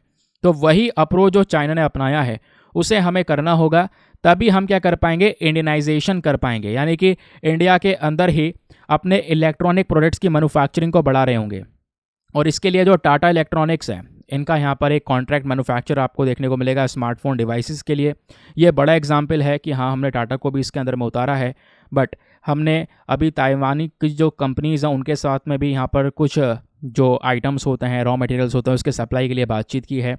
तो हमें ऐसे ही और भी कई सारे कदम उठाने की ज़रूरत है, क्योंकि चाइनीज़ स्मार्टफोन कंपनीज की अगर हम बात करेंगे तो वो लगातार बहुत ज़्यादा तेज़ी से ग्रो कर रहे हैं, नए नए अपडेट्स ला रहे हैं। आज भी अपडेट्स आ रहे हैं सस्ते दाम में, एक से एक चीज़ यहाँ पर आपको आज के समय पर मिल रही है मार्केट के अंदर में। तो चाइना इसको भी और ज़्यादा बढ़ाने की कोशिश करेगा। तो इंडियन मार्केट में दबदबा उनका है, हमें यही दबदबा हटाना है। भले ही हम ताइवान की यहाँ पर हेल्प ले सकते हैं, क्योंकि ताइवान भी चिप टेक्नोलॉजीज़ के मामले में एक नंबर 1 कंट्री आपको देखने को मिलेगा। तो अगर ऐसा कुछ करना है तो क्लियरली राइटर बोलते हैं भारत को अपना खुद का एक बैलेंस बनाने की ज़रूरत है। हमें खुद अपने देश में होम ग्रोन प्लेयर्स को खड़ा करने की ज़रूरत है, और जो यहाँ पर चाइनीज़ इन्वेस्टमेंट और जो चाइनीज़ कंपनीज ऑपरेट कर रही हैं उनको टैकल करने की यहाँ पर ज़रूरत है ना। खुद की मैन्युफैक्चरिंग इंप्रूव हो जाएगी, वही उन्हीं के प्रोडक्ट जैसा मार्केट में अपना खुद का प्रोडक्ट उतार देंगे, उनसे बेहतर उतार देंगे सस्ते दाम में, तो ऑब्वियस सी बात है लोग फिर उसे क्यों चुनेंगे। अभी यहाँ पे आपका प्रोडक्ट अवेलेबल नहीं है, आपके खुद के मॉडर्नाइजेशन या टेक्नोलॉजीज़ इस तरीके से डेवलप नहीं है, तो उस हिसाब से यहाँ पे काम करके ये एक नया हेल्दी कंपटीशन क्रिएट करना होगा, जिसके बाद यहाँ पर एक अच्छा एक्सेस भारत के मार्केट को मिल पाएगा। ठीक, क्लियर हो गया। चलिए दोस्तों, अब आते हैं आज के प्रैक्टिस क्वेश्चंस की तरफ में, क्योंकि स्टार्टिंग में बोला था मैंने यूपीएससी को लेकर कुछ प्रैक्टिस क्वेश्चंस स्टार्टिंग में मैंने बोला था कि आज लास्ट में डिस्कस करेंगे। तो एक एक करके पहले मैं आपको प्रश्न बताऊंगा, पूरे लेक्चर में जो भी हमने डिस्कस किया है उसका टेस्ट होने वाला है आपका। देखते हैं कितने अच्छे से आपने सब चीज़ों को सुना है। तो एक एक करके क्वेश्चन बताऊंगा, उसके आंसर देते हुए चलना। लास्ट में एक साथ सभी क्वेश्चंस के आंसर्स आपको दे दूंगा, उसको रीमैच करना, चेक करना, देखना कितने सही किए और कितने गलत किए हैं। तो question number 1, public accounts committee के रेफरेंस में आपके पास में 3 स्टेटमेंट है, बताना है तीनों में से कितने स्टेटमेंट सही हैं। पहला, जो पब्लिक अकाउंट कमेटी का मेन फंक्शन है वो क्या है, कि भाई जो मनी होता है जो पैसा यहाँ पर पार्लियामेंट प्रोवाइड करवा रहा है, स्पेशली यहाँ पर मनी जो ग्रांट किया जा रहा है पार्लियामेंट के माध्यम से, जो सरकार खर्च कर रही है वो डिमांड में खर्च कर रही है या नहीं कर रही है, यानी जो ज़रूरत के हिसाब से खर्च कर रही है नहीं कर रही है। तो पहला इसको चेक करना। दूसरा, पब्लिक अकाउंट कमेटी के अंदर में जो हमारे पार्लियामेंट के दोनों हाउसेस है, राज्यसभा लोकसभा, इन दोनों में से मेंबर्स आते हैं। तीसरा स्टेटमेंट बोलता है एक मिनिस्टर जो होता है उसको हम as a member of this committee नहीं इलेक्ट कर सकते, can not be elected as a member of the committee. तो बताइए तीनों में से कितने स्टेटमेंट सही हैं? ऑप्शन नंबर ए केवल एक, बी केवल दो, सी तीनों सही हैं, या फिर डी तीनों के तीनों गलत हैं। नेक्स्ट क्वेश्चन यहाँ पर बात करता है इंटरपोल के बारे में। अभी हमने पढ़ा तो इंटरपोल के रेफरेंस में आपके पास में अगेन 3 स्टेटमेंट है, बताना है तीनों में से कितने स्टेटमेंट सही हैं। पहला, इंटरपोल एक स्पेशलाइज्ड एजेंसी है यूनाइटेड नेशन की। दूसरा, इंटरपोल यहाँ पर इंटरनेशनल पुलिस कोऑपरेशन प्रोवाइड करवाता है, जहाँ पे क्रॉस बॉर्डर टेररिज्म, ट्रैफिकिंग जैसी चीज़ों को हम डील करते हैं और दुनिया भर की पुलिस को जोड़ने का काम करते हैं। तीसरा बोलता है कि जो एक इंटरपोल रेड नोटिस है, इसकी मांग यहाँ पर यह है कि ये लोगों को वार्न करता है, स्पेशली रेड नोटिस की बात हो रही है कि ये वार्न करता है लोगों को एक व्यक्ति की क्रिमिनल एक्टिविटीज़ की वजह से, स्पेशली वो जो पर्सन है अगर मान लो एक बहुत बड़ा थ्रेट हो सकता है पब्लिक सेफ्टी के लिए, तो उसको लेकर वार्निंग प्रोवाइड करवाता है। तो यहाँ पर ये हो गई तीनों स्टेटमेंट। तीनों में से कितने स्टेटमेंट सही हैं यह बताना है। ऑप्शन नंबर ए केवल एक, बी केवल दो, सी तीनों सही हैं, या फिर डी सब गलत हैं। अगला प्रश्न बात करता है forum on China Africa cooperation के बारे में। तो ये जो पर्टिकुलर फोरम है इसको लेकर 2 स्टेटमेंट्स हैं, बताना है दोनों में से कौन सा स्टेटमेंट सही है। पहला, जो forum on China and Africa cooperation है ये हर 3 साल में अपने समिट को कंडक्ट करता है। ध्यान रखना, हर 3 साल में इनका सम्मेलन होता है, जहाँ पे कह सकते हैं जो होस्टिंग वगैरह होती है कभी चाइना करेगा, कभी अफ्रीका के मेंबर करते हैं। फिर उसके बाद बोला गया अफ्रीका के जितने भी नेशंस हैं सभी कंट्रीज यहाँ पर इस फोरम का हिस्सा हैं। तो याद करिए क्या पढ़ाया था, तो बताना है दोनों में से कितने स्टेटमेंट सही हैं। ऑप्शन नंबर ए पहला वाला सही है, बी दूसरा वाला सही है, सी दोनों सही हैं, या फिर डी दोनों गलत हैं। नाउ नेक्स्ट क्वेश्चन बात करता है सेंट्रलाइज्ड पेंशन पेमेंट सिस्टम के बारे में। तो इस सेंट्रलाइज्ड पेंशन पेमेंट सिस्टम को लेकर अगेन फिर से 2 स्टेटमेंट है, बताओ कौन सा स्टेटमेंट सही है। पहला, ये जो पर्टिकुलर सिस्टम है ये हमारे नेशनल लेवल सेंट्रलाइज सिस्टम को अलाउ करता है, जहां पर बोला यह जाता है कि भारत में कोई सी बैंक हो, कोई सी ब्रांच हो, वहां से पेंशन्स को प्रोवाइड करवाया जाएगा। दूसरा, एक पर्सन जो है वो एलिजिबल होता है इस सिस्टम के बेनिफिट्स को लेने के लिए, लेकिन जो व्यक्ति एलिजिबल होगा उसको एम्प्लॉय प्रोविडेंट फंड ऑर्गेनाइजेशन का मेंबर होना जरूरी है। तो बताइए दोनों में से कौन सा स्टेटमेंट सही है। Option number A 1 only, B 2 only, C दोनों सही है, या फिर डी दोनों के दोनों गलत हैं। नाउ नेक्स्ट क्वेश्चन बात करता है समृद्ध स्कीम के बारे में। तो अगेन समृद्ध स्कीम को लेकर फिर से 2 स्टेटमेंट्स आपको दिए गए हैं, बताइए कौन सा स्टेटमेंट सही है। पहला, समृद्ध स्कीम ये एक फ्लैगशिप प्रोग्राम है जो union ministry of electronics and information technology के माध्यम से शुरू किया गया है। इस पर्टिकुलर स्कीम का जो मेन पर्पज़ है, मेन एम है वो क्या है, जितने भी हमारे एक्सेलरेटर्स होते हैं, अपकमिंग एक्सेलरेटर हैं, उनको यहाँ पर सपोर्ट करना ताकि जो स्टार्टअप्स वगैरह हैं उनको बढ़ाया जा सके। तो बताइए दोनों में से कौन सा स्टेटमेंट सही है। Option number A 1 only, B 2 only, C दोनों सही हैं, या फिर डी दोनों गलत हैं। अगला प्रश्न बात करता है वैली फीवर के बारे में। तो वैली फीवर को लेकर फिर से 2 स्टेटमेंट्स है दोस्तों, बताइए कौन सा सही है। पहला, वैली फीवर की जब बात करते हैं तो एक सीवर लंग इन्फेक्शन है जो कि एक वायरस की वजह से होता है। दूसरा, वैली फीवर एक हाईली कॉन्टेगियस है जो तेजी से फैलता है, एक इंसान से दूसरे इंसान में फैल सकता है डायरेक्ट कॉन्टैक्ट के माध्यम से। तो बताइए दोनों में से कौन सा स्टेटमेंट सही है। ऑप्शन नंबर ए पहला ओनली, बी केवल दूसरा, सी दोनों सही हैं, या फिर डी दोनों के दोनों गलत हैं। तो इसका सही उत्तर बताओ। अगला प्रश्न बात करता है लॉस एंड डैमेज फंड के बारे में। तो लॉस और डैमेज फंड को लेकर फिर से 2 स्टेटमेंट आपके पास में, बताइए कौन सा सही है। पहला, लॉस एंड डैमेज फंड का मेन पर्पस, मेन एम क्या है, फाइनेंशियल सपोर्ट प्रोवाइड करवाना है, स्पेशली उन हिस्से, उन रीजन को जो इकोनॉमिकल और नॉन इकोनॉमिकल लॉसेस को सफ़र कर रहे हैं क्लाइमेट चेंज की वजह से। दूसरा, लॉस एंड डैमेज फंड क्या करता है, जो वॉलंटरी कॉन्ट्रीब्यूशन होता है डेवलप्ड कंट्रीज़ का, उसको बढ़ावा देने का काम करता है। तो बताइए दोनों में से कौन सा स्टेटमेंट सही है। ऑप्शन नंबर ए पहला, दूसरा, बी दूसरा सही है, सी दोनों सही हैं, या फिर डी दोनों के दोनों गलत हैं। तो दोस्तों ये हैं सारे के सारे क्वेश्चंस। आई होप आप लोगों ने सभी क्वेश्चंस को बिल्कुल सही सही अटेम्प्ट किया होगा। अब चलिए एक एक करके सारे क्वेश्चंस के आंसर्स को एक बार देख लेते हैं, रीमैच कर लेना, आप लोग चेक करना कि कितने सही किए हैं और कितने गलत किए हैं। तो आखिरी वाले क्वेश्चन से शुरुआत करते हैं। यहाँ पे पूछा गया लॉस एंड डैमेज फंड के बारे में, बताइए 2 स्टेटमेंट है, दोनों में से कौन सा सही है। पहला, कि ये फाइनेंशियल सपोर्ट देता है उस रीजन को जो इकोनॉमिकल नॉन इकोनॉमिकल लॉस को फेस कर रहा है, ये सही बात है। दूसरा, ये वॉलंटरी कॉन्ट्रीब्यूशंस को बढ़ावा देता है फ्रॉम द डेवलप्ड कंट्रीज़, ये भी सही बात है। डेवलप्ड कंट्रीज़ यहाँ पर कॉन्ट्रीब्यूशन करती हैं इस फंड में, फिर वो फंड यहाँ पे उन देशों को दिया जाता है जो सफ़र कर रहे हैं। तो इसका सही उत्तर option number C, both 1 and 2 is the correct answer. फिर नेक्स्ट क्वेश्चन पूछा गया वैली फीवर के बारे में कि भाई ये एक सीवर लंग इन्फेक्शन है जो वायरस की वजह से होता है, वायरस नहीं फंगस की वजह से होता है, यही एक इंपॉर्टेंट चीज़ थी। दूसरा, हाईली कॉन्टेगियस है, आराम से यहाँ पर यह फैलता है और एक इंसान से दूसरे इंसान में बहुत आराम से ये फैल सकता है। नहीं, ऐसा नहीं है, पर्सन टू पर्सन ये स्प्रेड नहीं होता, मिट्टी में पाया जाता है, ये मैंने आपको बताया था।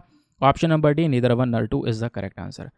फिर आपसे पूछा गया समृद्ध स्कीम के बारे में कि एक फ्लैगशिप प्रोग्राम है ministry of electronics and information technology का, सही बात है। ये स्टार्टअप्स को सपोर्ट करता है, ये भी सही बात है। तो option number C, both 1 and 2 is the correct answer. फिर आपसे पूछा गया सेंट्रलाइज पेंशन पेमेंट सिस्टम बताइए, दोनों स्टेटमेंट है, दोनों में से कौन सा सही है। तो यहाँ पे आप देख पाएंगे एक नेशनल लेवल का ही सिस्टम है जो कि यहाँ पर क्या करता है, जो पेंशन्स है किसी भी बैंक और ब्रांच से यहाँ पर दी जा सके उसको ये अप्रूवल देता है, ये सही बात है। दूसरा, एक व्यक्ति जो एलिजिबल है इन सभी बेनिफिट्स को अवेल करने के लिए इस पर्टिकुलर सिस्टम में, वो मेंबर होना चाहिए एम्प्लॉयमेंट प्रोविडेंट फंड ऑर्गेनाइजेशन का, ये भी सही बात है। तो option number C, both 1 and 2 is the correct answer. फिर आपसे पूछा गया forum and China Africa cooperation, अभी आपको पढ़ाया था, क्या हर 3 साल में इनका सम्मेलन होता है, बातचीत होती है, सही बात है। क्या सभी अफ्रीकन कंट्रीज इसका हिस्सा हैं, नहीं, सभी नहीं, एक देश है एस्वातिनी जिसके बारे में हमने बात किया था, वो इसका हिस्सा नहीं है, that is why option number A 1 only is the correct answer. फिर आपसे यहाँ पे पूछा गया इंटरपोल के बारे में कि बताइए 3 स्टेटमेंट है, तीनों में से कितने स्टेटमेंट सही हैं। क्या इंटरपोल यूनाइटेड नेशन की एक एजेंसी है, गलत बात है, मैंने आपको बोला था यूएन की कोई भी यूनिट नहीं है, ये एक इंडिपेंडेंट ऑर्गेनाइजेशन है ना, पढ़ा है, बोला था ना, ये वर्ड मैंने खुद बोला था, अंडरलाइन भी किया था। दूसरा, यहाँ पे बोलता है कि जो यहाँ पर इंटरपोल है ये क्या करता है, इंटरनेशनल पुलिस कोऑपरेशन को बढ़ावा देने का काम करता है ना, यानी इंटरनेशनल लेवल पर जो पुलिस है, दुनिया भर की पुलिस, उनको साथ में लेकर आता है और क्रॉस बॉर्डर टेररिज्म जैसी चीज़ों को ख़त्म करने की बात करता है, तो ये सही बात है।